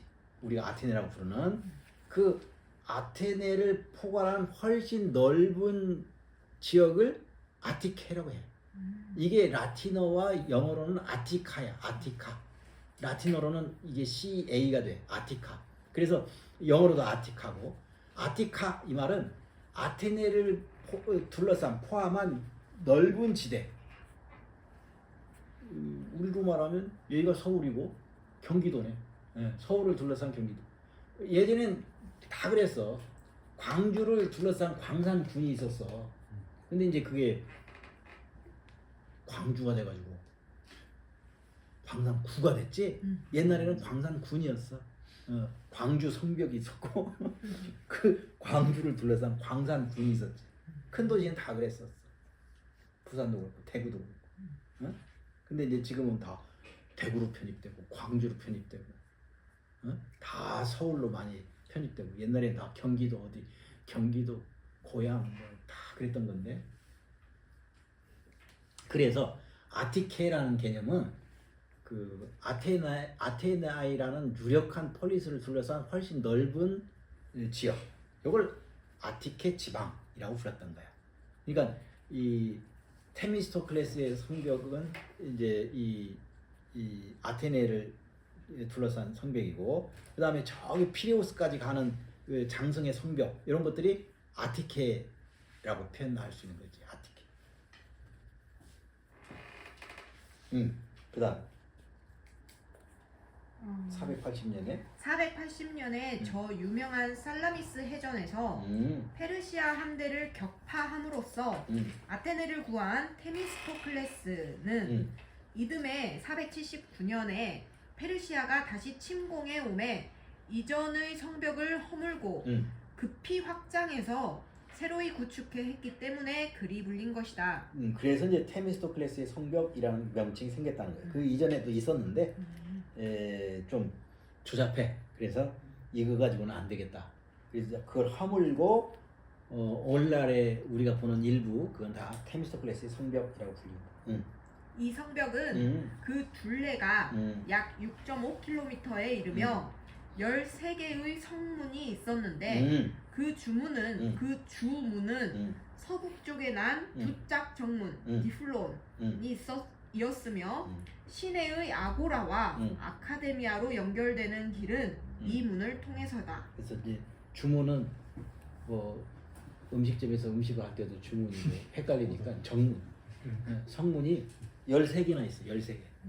예, 그 남동쪽 성문 바깥으로 오늘 이제 갈 거야. 아직 거기까지 가지도 못하고 지금 몇 줄째 지금 각주만 입고 있는데 전체를 딱 머릿속에 그려봐. 성문이 13개 있어. 그래야지 성구 안팎으로 이렇게 나타나는 있어. 근데 정문이지 정문. 그게 디필문. 케라메이코스예요. 이에 앞서 493년에 아르콘이 된 테미스토클레스는 아테네의 외항 피레우스의 항만들을 적극적으로 개발함으로써 바다를 통한 동맹국들과의 연계를 용이하게 했다. 아르콘은 뭐 번역을 사람들이 여러 가지로 하는데 뭐 집정관, 행정관 그런 정도의 사람이야. 집정관, 행정관. 그래서 그 어원을 따지면 지배하는 자인데 그래서 그 테미스토클레스가 아르콘이 돼. 그러면서 이제 그 지금의 테미스토클레스의 성벽을 완성시키고 그 피레우스까지 이르는 그 성벽을 쌓고 이제 그렇게 됐다. 그 말이야. 이를 계기로 460년대에서 450년대에 걸쳐서는 피레우스 항에서 아테네까지의 장성을 구축하고 해안을 따라 팔레론만의 성벽까지 연결하게 된다. 앞 것은 북쪽 성벽으로 뒤에 것은 남쪽 성벽으로 불린다. 그런데 440년대에는 페리클레스의 부축임으로 해서 이 북쪽 성벽과 약 180m 폭으로 또 하나의 성벽을 쌓는데 이게 중간 성벽이다. 그래서 다리 성벽이라는 별명까지 얻어갖게 된 이 장성들과 테미스토클레스의 성벽이 연결된 것은 당연한 일이었다. 함께 수록된 그림 참조. 이제 그 다시 본문으로 가시게 되면 그 224쪽 아쿠메노스님의 말씀을 따라 그랬는데 이 아쿠메노스는 심포시온을 같이 읽었던 분은 에릭시마코스. 그러니까 고대 세계에는 사람을 나타낼 때 에릭시마코스의 아쿠메노스의 아들 에릭시마코스 누구의 아들 하든지 아니면 어디 출신의 누구 이렇게 하는 두 가지 방식이라고 그랬어. 그래서 심포시온에서는 아쿠메노스의 아들 에릭시마코스. 심포시온에 나온 에릭시마코스의 특징이 의사인데 아버지도 의사야. 다른 직업보다 특히 이 셋은 아버지도 의사, 아들도 의사. 다른 직업보다 특히 의사가 그런 게 더 많아. 고대 세계도 그렇고 현대 한국도 그래. 아버지가 의사면 비싼 과외 많이 시키고 어려서부터 그래가지고 야, 너도 꼭 의사 돼야 돼. 그래서 아버지도 의사, 아들도 의사, 의사 집안의 의사 그런 사람들이 제법 많아. 근데 고대도 그랬네. 그래서 아쿠메노스의 님의 말씀을 따라 그게 중요한 것은 아쿠메노스가 의사라는 것이야. 건강에 이게 딱 좋아. 산책 이게 보통 좋은 게 아니야. 그런데 이제 여기 구분하고 있어. 성벽 바깥으로 걸어서 산책하는 것, 그 다음에 주랑길에서 산책하는 것. 주랑길은 뭐냐면 기둥이 많은 회랑 주랑이 있어.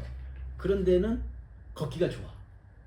게다가 이제 거기는 아까 그 아리스토텔레스의 페리파토스처럼 주랑은 어떤 건물에 그 지붕 덮인 요 길이니까 천천으로 걸을 수가 있어.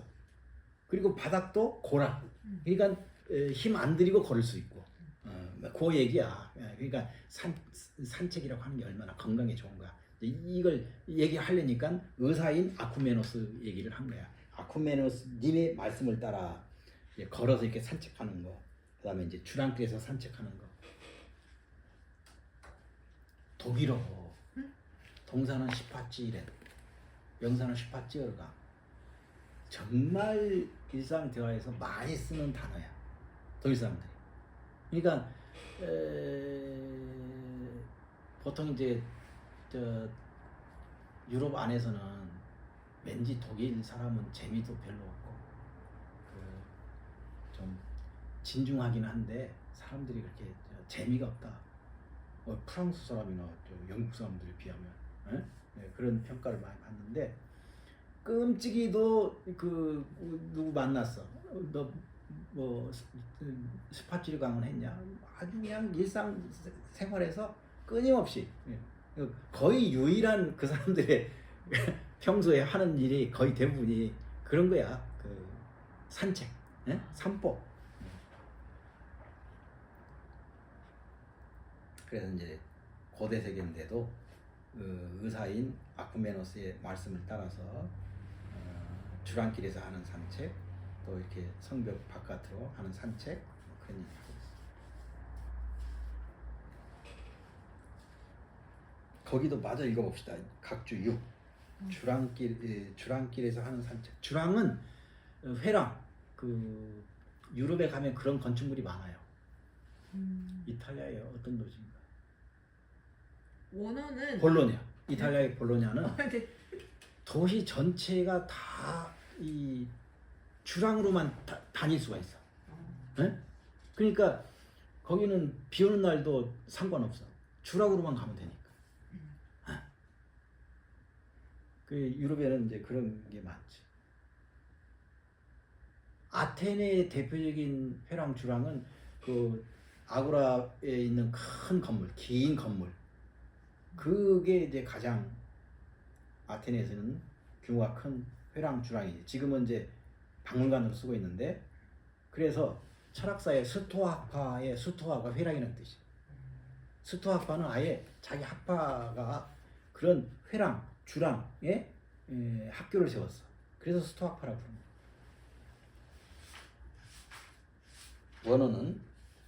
원어는 엔토이스 드로모이스인데 드로모스 복수 드로모이는 달리기 코스나 보도 또는 건물들의 주랑 곧 나란히 선 기둥들 사이의 보도를 가리킨다. 한여름이라면 시내를 걷는 경우에는 주랑 사이의 보도를 이용하는 게 내리쬐는 떼약볕을 피하는 최선의 방책이었을 것이다. 공공 건물들이 대대적으로 들어선 아고라를 중심으로 한 도심에는 이들 주랑들 사이의 보도뿐만 아니라 이때 많이 심었다는 플라타너스 나무들이 형성한 가로수길도 없지는 않았을 것 같다. 그러니까 이제 회랑 주랑 그러면 아고라 같으면 그 지금 박물관으로 쓰는 그 긴 건물, 그게 이제 그 대표적인 회랑 주랑이죠.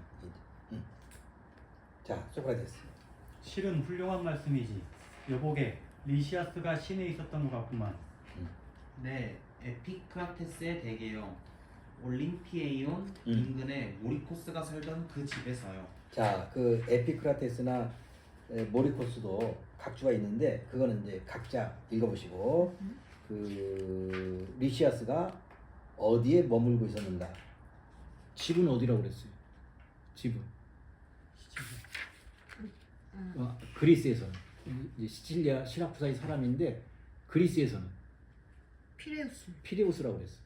거기서 방패 공명 차려가지고 돈 벌었고 국가 일권의 공간적인 무대도 피레우스야. 그런데 아테네에서 지낼 때는 여기에 있었다는 거야. 그래서 이제 그거는 각자 보시고 올림피에이온 그 본문에 보면 올림피온 해놓고 가로 안에 A 그러니까 올림피온이라고도 하고 올림피에이온이라고도 한다. 아까 내가 설명했는데 요거 각주 9번. 올림피에이온은 올림포스의 제우스 신전을 뜻한다.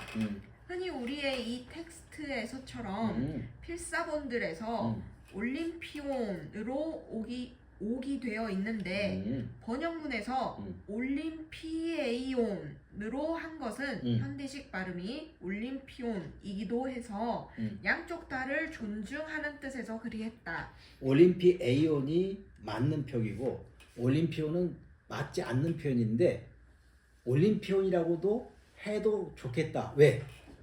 현대 히라보 발음을 옆에서 들으면 올림피온 이렇게 들린다.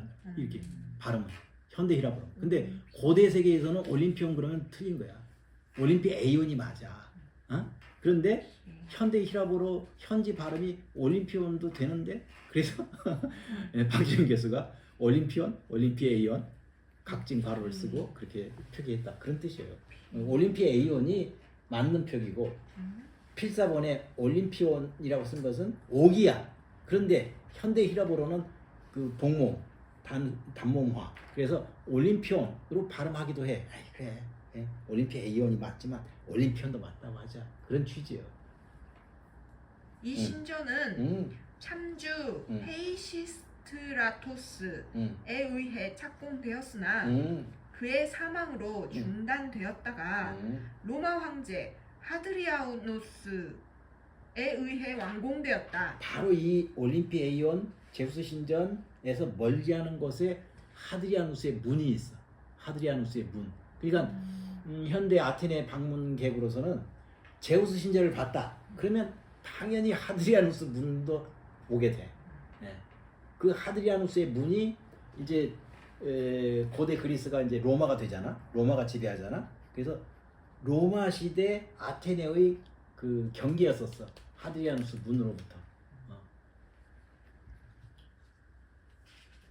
이제 이 신전에 대한 조금 설명을 하게 됩니다. 처음 설계에서는 도리스 시기였으나 하드리아누스 황제에 의해 다시 착공되면서 코린트식으로 바뀌었으며 완공시의 100개의 원기둥들 가운데 오늘날엔 15개만 남아있다. 가장 규모가 크다고 그랬어. 그런데 남아있는 건 15개인데 계산해 보니까 전체가 100개야. 그러면 그러면 이 표지를 봅니다. 표지. 그게 이제 올림피아 이온이고 제우스 신전이야. 그래서 15개라고 그랬지. 한쪽에 몰려있지. 근데 저쪽에 2개가 있어. 그리고 기단.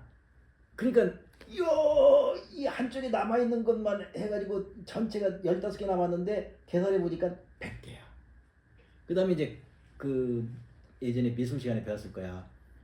고대 그리스 건축물의 기둥에 3가지 양식이 있지. 이오니아 양식, 도리아 양식, 코린토스 양식. 이 제우스 신전의 이 기둥의 꼭대기를 봐봐. 그 그리스 지역에 나오는 식물의 잎사귀 모양 화려하지. 이게 코린토스 양식이야. 그래서 규모가 큰 만큼 맨 처음에는 도리아 양식으로 짓다가 지금 우리가 보게 되는 이렇게 완공될 때는 중간에 수정을 했어. 도리아 양식으로 계획했다가 코린토스 양식. 그래서 지금 나와 있는 기둥은 코린토스 양식의 15개의 기둥만 남아 있는데 밑면적, 기단, 그 다음에 계산을 해보니까 모두 100개의 기둥. 자세히 보시면 사람이 나와. 얼마나 규모가 큰가를 볼 수가 있어. 자세히 시력이 좋아야 사람이 나와. 붉은색 모자를 썼나? 네? 그러면 저 기둥 높이하고 비교했을 때 우와. 그리스 신전은 지중해 연안에 그리스 본토뿐이 아니라 도처에 있지. 수도 없이 많지. 남부 이탈리아, 시칠리아. 그런데 규모만 따지면 올림피아 이온이야. 그리고 저기 멀리 아크로폴리스 언덕이 보여. 그러니까 아크로폴리스에 딱 서게 되면 가까이에 있는 그리고 이제 이 기둥만 있고 나머지는 다 비어 있잖아. 저기 빈 운동장, 저 큰 거, 그게 제우스 신전, 올림피아 이온. 이 김은주 선생은 또 내년 2월에 그리스를 간다는 거 아니야. 그러면 이제 당연히 아크로폴리스를 올라가고, 아크로폴리스에서 운이 좋고 날씨가 좋으면 저기 멀리 바다가 보이는 수가 있어. 그럼 저 끝이 피레우스로부터 여기까지 3겹의 성벽이 있었고, 지금 이제 이 아크로폴리스를 포함한 가까이 있는 테미스토클레스 성벽이, 거기 보면 이 언덕들이 다 이제 보이는, 여기 필로파포스 기념탑, 여기 요정들이 언덕, 여기 저 아래 아레오파고스 아레스 언덕, 제일 높은 저기 리카비토스, 그 아크로폴리스 위에 서가지고.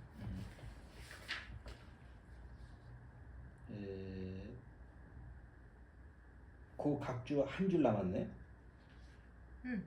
아크로폴리스 동남쪽 성벽 가까이에 있으며 이곳에서 성벽을 빠져나가는 문들로는 가까운 거리에 3이나 있었다. 표지 그림 및 뒤에 수록된 지도 참조. 자, 뒤에 수록한 지도 참조했는데 우리는 이미 참조를 다 했어. 자, 소크라테스. 그렇다면 무엇으로 시간 보내기를 한 건가? 어쩌면 리시아스가 자녀들에게 논변의 성찬을 베푼 게 분명하겠구만. 선생님께서 가시면서 들으실 짬이 있다면 아시게 될 겁니다. 무슨 소린가? 그래, 자넨 자네와 리시아스가 함께 시간을 보낸 대화를 듣는 걸 내가 핀다로스의 표현대로 무슨 일보다도 우선 할 일로 삼을 것이라 생각지 않은 겐가? 그럼 앞장서세요. 말해주게나. 그 이제 중간에 핀다로스, 이거는 고대 그리스 세계의 수많은 시인 중에 이제 대표적인 서정 시인이고, 다른 대화편에서도 수도 없이 많이 핀다로스가 나왔다, 호메로스가 나왔다가, 그러니까 그건 거의 과거 우리나라 조선의 그 웬만한 선비 유학자면 사서삼경을 필요에 따라서 그 맥락에 따라서 자유자재로 인용하는 거하고 똑같은 거야. 그러니까 플라톤의 대화편을 읽다가 호메로스, 헤시오도스, 핀다로스 수많은 그런 것을 자유자재로. 그러니까 여기는 딱 핀다로스 시에 나오는 요 표현, 요걸 가지고 그 작은 따옴표 무슨 일보다도 우선할 일. 그러면 이제 박주인 교수는 핀다로스의 어떤 건가가 이제 각주 12에 보시면 나와. 그래서 이런 식으로 당대 고대 세계의 수많은 시인들이나 이런 것들을 자유자재로 이렇게 인용하면서 플라톤의 대화편을 보다 보면 이게 이제 현대 한국 독자로서는 아유 그냥 플라톤 따라가는 것도 힘든데 중간에 핀다로스도 나오고 누구도 나오고 그런데 그 방금 얘기한 대로 과거 이제 우리 선조들 조선조의 정말 웬만한 학자면 사사삼경 이런 구절 저런 구절 자기 그 표현이나 주장에 맞춰가지고 그때 인용하는 거 그거 크게 다르지 않다. 근데 이제 현대 독자로서는 그거 이제 각주 12에 핀다로스의 어떤 작품에 어디 그게 이제 다 박정희께서 찾아서 각주 10에 다루는 거야. 이스트미아 경기 우승송가의 요 부분에 요 말이 나온다. 이스트미아 경기 우승송가 고대 세계에 4개 대제전 경기 대회가 있었어. 4개. 그 중에 하나가 올림피아에서 열렸던 경기야. 그게 이제 현대 올림픽이 된 거지. 영어로 올림픽 게임스라고 하는 게 고대 세계 4개의 대제전 경기 대회가 있었는데 그 중에 하나가 올림피아 오늘날 펠로폰네소스 반도에 있었던 올림피아에서 개최된 경기였던 거야. 그게 유일한 게 아니야. 4 중에 하나야. 또 하나가 이스티미아 경기야. 요 이스티미아라는 말은 다른 곳에서는 지협이란 뜻이에요. 이스트모스가. 그래서 그 그리스 본토하고 펠로폰네소 반도에 가느다란 지역으로 이어져 있는 그 지점, 펠로폰네소 반도가 그리스 본토에 붙어 있는 그 지점에 있는 도시가 코린토스야. 그 코린토스의 다른 이름이 이스트모스야. 그러니까 이스트모스는 지리적 특색을 가지고 쓰는 말이고 폴리스의 이름은 코린토스야. 그 코린토스가 영어로 코린트고, 그런데 그 코린토스의 다른 이름이 지리적인 이름이 여기가 지역 여기 걸려 있는 지점이요. 그게 이스트모스야. 그래서 코린토스에서 꼭 올림피아하고 똑같이 4년마다 열리던 대제전이 있었어. 핀다로스라는 사람은 시인이야. 이스트미아 경기 우승과 관련한 이런 글을 썼는데 우승 송가라는 시를 썼는데 여기 보면 이런 말이 나와. 요건 이제 플라톤 대화편에 있다 보면 도처에서 이런 시 저런 시 그 말을 자유자재로 이렇게 인용하는 여기서는 아주 내용상 큰 역할을 하지는 않고 그렇다 이 핀다로스 등등 여러 시인의 말들을 그때그때 인용하고 내용상 큰 역할을 하지는 않고 자 계속해서 게다가 소크라테스님, 이를 들으시는 것은 어쨌든 선생님께는 적절한 것입니다. 저희가 시간을 보내면서 했던 문변이 실은 어떻게 돼서 그랬는지는 모르나 사랑에 대한 것이었기 때문입니다. 그야 물론 잘생긴 젊은이들 중에서 누군가 유혹을 받지만 이게 사랑하는 자에 의한 것이 아닌 경우를 리시아스께서 글로 쓰셔서죠. 그러나 바로 이 점이 독창적이기도 하죠. 자신을 사랑하는 자보다는 오히려 사랑하지 않는 자에게 호의를 보여야만 한다고 하시니까요. 그게 사실은 가슴에 품고 있는 리시아스가 썼다는 두루마리 책의 내용을 요약하면 이거예요. 자신을 사랑하는 자보다는 오히려 사랑하지 않는 자에게 호의를 보여야 한다. 무엇의 연장선상에 있냐면 지난번에 이 파이로스가 심포시온과 이어지는 지점이 있다고 했지. 그 심포시온에 나오는 파이데라스티아 이것의 연장선상에 있어. 여기 이제 영어로 페데라스티 스펠링과 발음이 바뀌었어. 이걸 이제 전통적으로 우리나라에서는 소년을 사랑한다, 소년에 대한 사랑, 소년애. 박주인 교수 뭐 연대 세대에는 다 소년애, 파이데, 에라스티아, 소년을 사랑한다, 소년애. 고대 세계의 독특한 이 심포시온에서 상당한 분량으로 비중으로 우리가 다뤘던 거 아니야. 두 진영이지, 두 진영. 그래서 에라스테스 사랑하는 자, 에로메너스 사랑받는 자, 사랑받는 자가 나이가 적어 파이디카. 그래서 항상 연장자, 연소자 사이의 남성 사이의 사랑, 그게 소년애야. 여성 사이의 사랑도 있었지. 응? 사포 중심으로, 사포 같은 사람이 대표적으로. 그래서 동년배 사이의 사랑은 아니야. 고대 세계에서는 항상 연장자와 연소자. 그래서 사랑하는 자, 연장자를 에라스테스, 연소자 에로메네스, 사랑받는 자라는 뜻이야. 다른 말로는 파이디카, 소년이기 때문에 이렇게.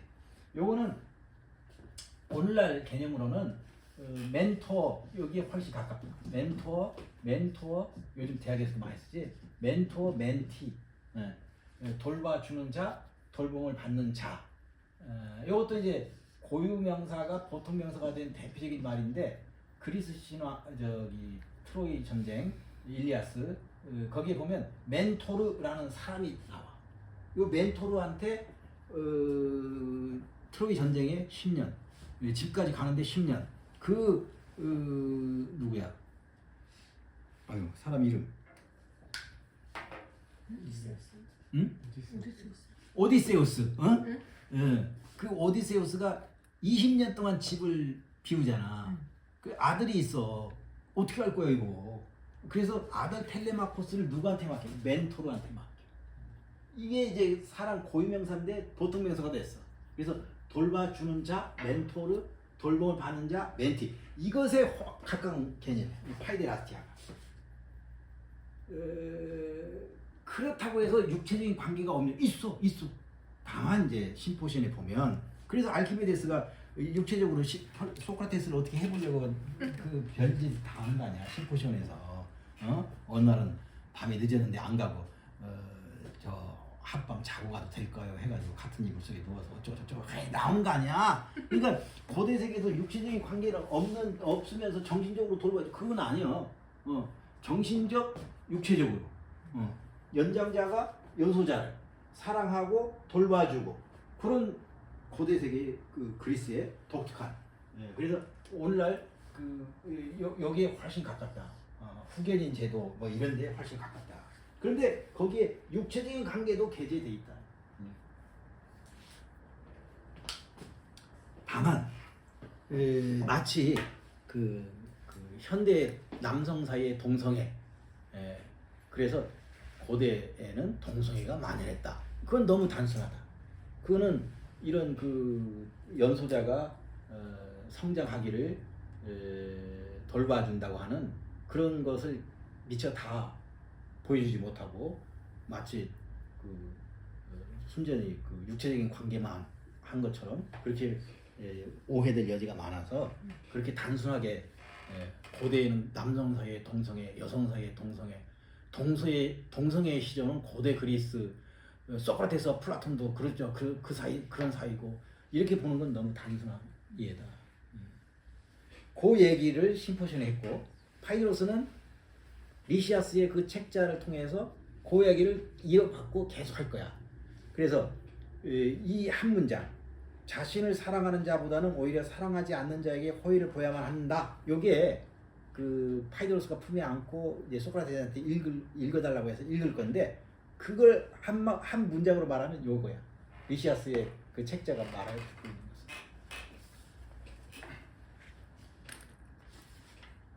조금만 더 가봅시다. 고상하니여, 부유한 자보다는 오히려 가난한 자에게, 그리고 더 젊은 자에게보다는 더 나이 든 자에게 호의를 보여야 한다고 썼으면, 그리고 나와 우리 중에서도 많은 이에게 있는 그 밖의 것들도 그래 주었으면, 그러면 그 논변들은 사실 세련되고 공동의 이익이 되는 것일 텐데, 그러니 나야말로 그걸 몹시도 듣고 싶어 자네가 걷기를 메가라로 산책을 하고서 헤로디코스를 따라 성벽까지 갔다가 되돌아온다고 할지라도 자네에게서 떨어지는 일은 없을 것에. 거기 이제 그 뭐 메가라니 또 각주 18의 헤로디코스니 그거는 한번 직접 읽어보십시오. 그런데 그 18의 각주 18의 헤로디코스 그러면서 둘째 줄에 섭생 디아이타라는 말이 나왔어. 그 가로 안에 디아이타인데 섭생 그랬어. 생김새를 잘 보면 디아이타 현대 사회에서 특히 여성들이 끔찍이도 하는 영어 단어 뭐 다이어트? 아, 이게 히라보 디아이타에서 왔어. 아 고대에도 있었네. 그래 다이어트 전문가야. 누가? 헤로디코스. 그 다이어트의 최고의 전문가가 헤로디코스야. 체육 교사이면서 다이어트 전문가야. 그런데 체육과 섭생을 결합했는데 오늘날 관점에서 보면 너무 지나쳐. 그런 것을 지금 요 소크라테스가 역사적으로 존재했던 헤로디코스를 그런 걸 가지고 이렇게 표현한 거야. 헤로디코스를 따라 성벽까지 갔다가 돌아온다고 할지라도 자네에게서 떨어지는 일은 없을 것이에요. 그 말은 그 자네가 가슴에 품고 있는 그 책자 기필코 내가 듣고 말 거야. 그래가지고 저 과격한 헤로디코스가 하라는 대로 성벽까지 갔다가 되돌아온다. 그럴지라도 내가 자네에게서 떨어지는 일은 없을 거야. 그 나오고 이 면할 생각 말고 도대체 그 리시아스가 뭐라고 했는지 읽어줘봐. 그 얘기가 사실은 파이드로스가 그 누구 만나는 사람 없을까? 혹시 저 소크라테스 같은 사람 만나면 좋은데 자랑하려고 그러고 있었어. 그런데 딱 마주친 거지. 그래서 헤로디코스 같이 체육교사며 섭생 전문가인 헤로디코스를 따라서 선배까지 갔다가 되돌아온다. 과격한. 그럴지라도 자네에게서 떨어지는 없을 것에 아야 이렇게도 만났는데 네 품에 품고 있는 그 책자에서 더군다나 주제가 에로스라네. 에로스. 야 너무 흥미롭다. 그거 한번 들려줘봐. 뭐라고 그 위대한 리시아스가 수사술가 밸런술가 로고크라포스 리시아스가 에로스를 주제로 뭐라고 했는지 그렇게 하고 있는 거예요. 배경이 지금 한여름인데 그 지붕도 없는 성벽 근처를 지금 이 이야기를 듣자고 그래서 이제 찾아서 큰 플라타노스 아래로 이제 찾아서 간 거야. 키 작은 나무 아래에서는 안 되겠고 그랬는데 박정희 교수가 이제 각주 어디에 그 일소스 강변 그 올림피아이온 바깥 성문 밖으로 나가면 있는 키 큰 플라타노스 2400년이 지났는데 강도 있던 강도 없어지는 판에 2400년 만에 키 큰 플라타노스를 찾으니 돼? 광주에서 그랬어? 어디에서 그랬어? 전주에서 그랬나? 강가에 아람들이 수양버들이 쭉 있었는데 그걸 싹둑 다 뱄어. 그 토기까지. 이거를 그냥 이건 뭐 만약에 시장이 그렇게 하라고 그랬으면 시장을 이건 구속을 시켜야 되는 거고 이게 말이 되냐? 그랬더니 한다는 대답이 뭐냐면 여름철에 수량이 많아져 가지고 그게 방해가 돼 가지고 물이 넘치면 더 큰 피해가 오기 때문에. 그런데 이제 그 전문가가 봐도 그 일대에서는 그런 일이 거의 정말.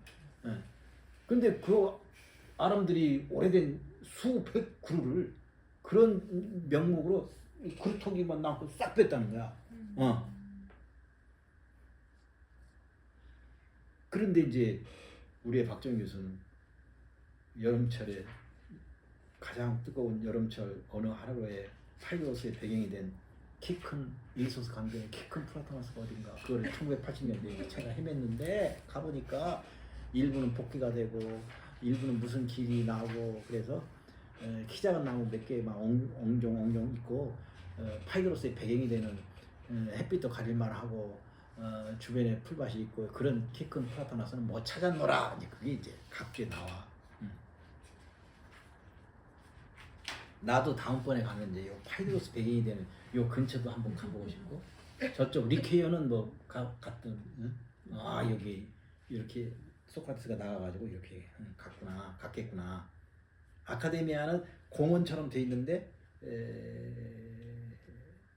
사람들이 아테네 시민들이 개 끌고 나오는 근데 이제 정작 아카데미아라고 할 수 있는 것은 쉽지 않은 이 하기오스 요르고스라고 하는 그리스 정교회가 아주 깨끗하게 잘 이렇게 있는데 거기에 그 협소하고 지저분한 입구처럼 이 철조망이 아니라 철망으로 철 이걸로 담벼락에 이렇게 있고 그 입구처럼 이렇게 있고 거기 그게 나와 고고학 발굴지 뭐 아카데미아 뭐 이렇게 나오는데 성인이 누울 만한 그 입구처럼 돼 있는데 거기 이제 뭐 비닐봉지 노숙인이 거기 이제 주로 자고 지린내가 나고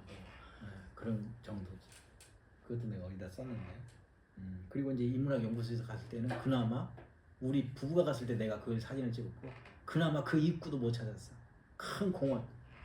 그 이제 그 아테네 산다는 한국인 가이드도 여기를 아카데미아라고 해요. 너무 오래 전 일이라 2400년 전. 아까 이제 지도에는 아카데미아. 근데 적어도 학교니까 뭔가 이렇게 리퀘이어는 주춧돌이고 뭐 다 있지 리퀘이어는. 그 아카데미아도 그 정도는 어딘가 있을 것 같다 하는데 못 찾아. 지금은 그냥 큰 공원 여기저기 돌덩어리 그 바위 이런 것만 있고 젊은 애들 뭐 공도 차고 뭐 이러고 있고 개 끌고 나오고 이런 이제 공원처럼 그렇게 돼 있고 여기가 그냥 아카데미아예요. 이제 그렇게 하고 있다.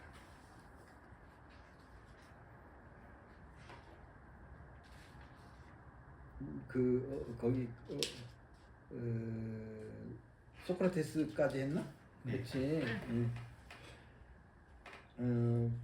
거기 파이드로스는 하나 더 하고 오늘은 거기까지 읽는 걸 파이드로스. 어찌하시는 말씀입니까 소크라테스님? 선생님께서는 요즘 분들 중에서는 글 쓰시는데 가장 유능하신 분이신 리시아스님께서 여가의 오랜 기간에 걸쳐 지으신 걸 사사 사람인 제가 그분께 욕되지 않게 기억을 더듬어 말할 수 있을 것이라 생각하십니까? 확실히 많이 부족하죠. 비록 그렇더라도 제게 많은 황금이 생기는 것보다도 저는 그걸 더 바라겠습니다만.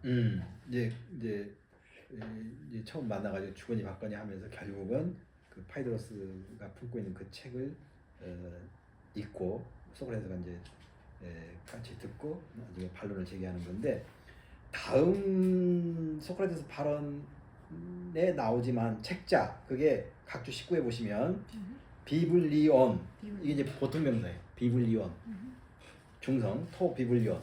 그래서 서양 영어 독어 불어에 수도 없이 많은 그냥 히라보로는 비블리온인데 이게 책.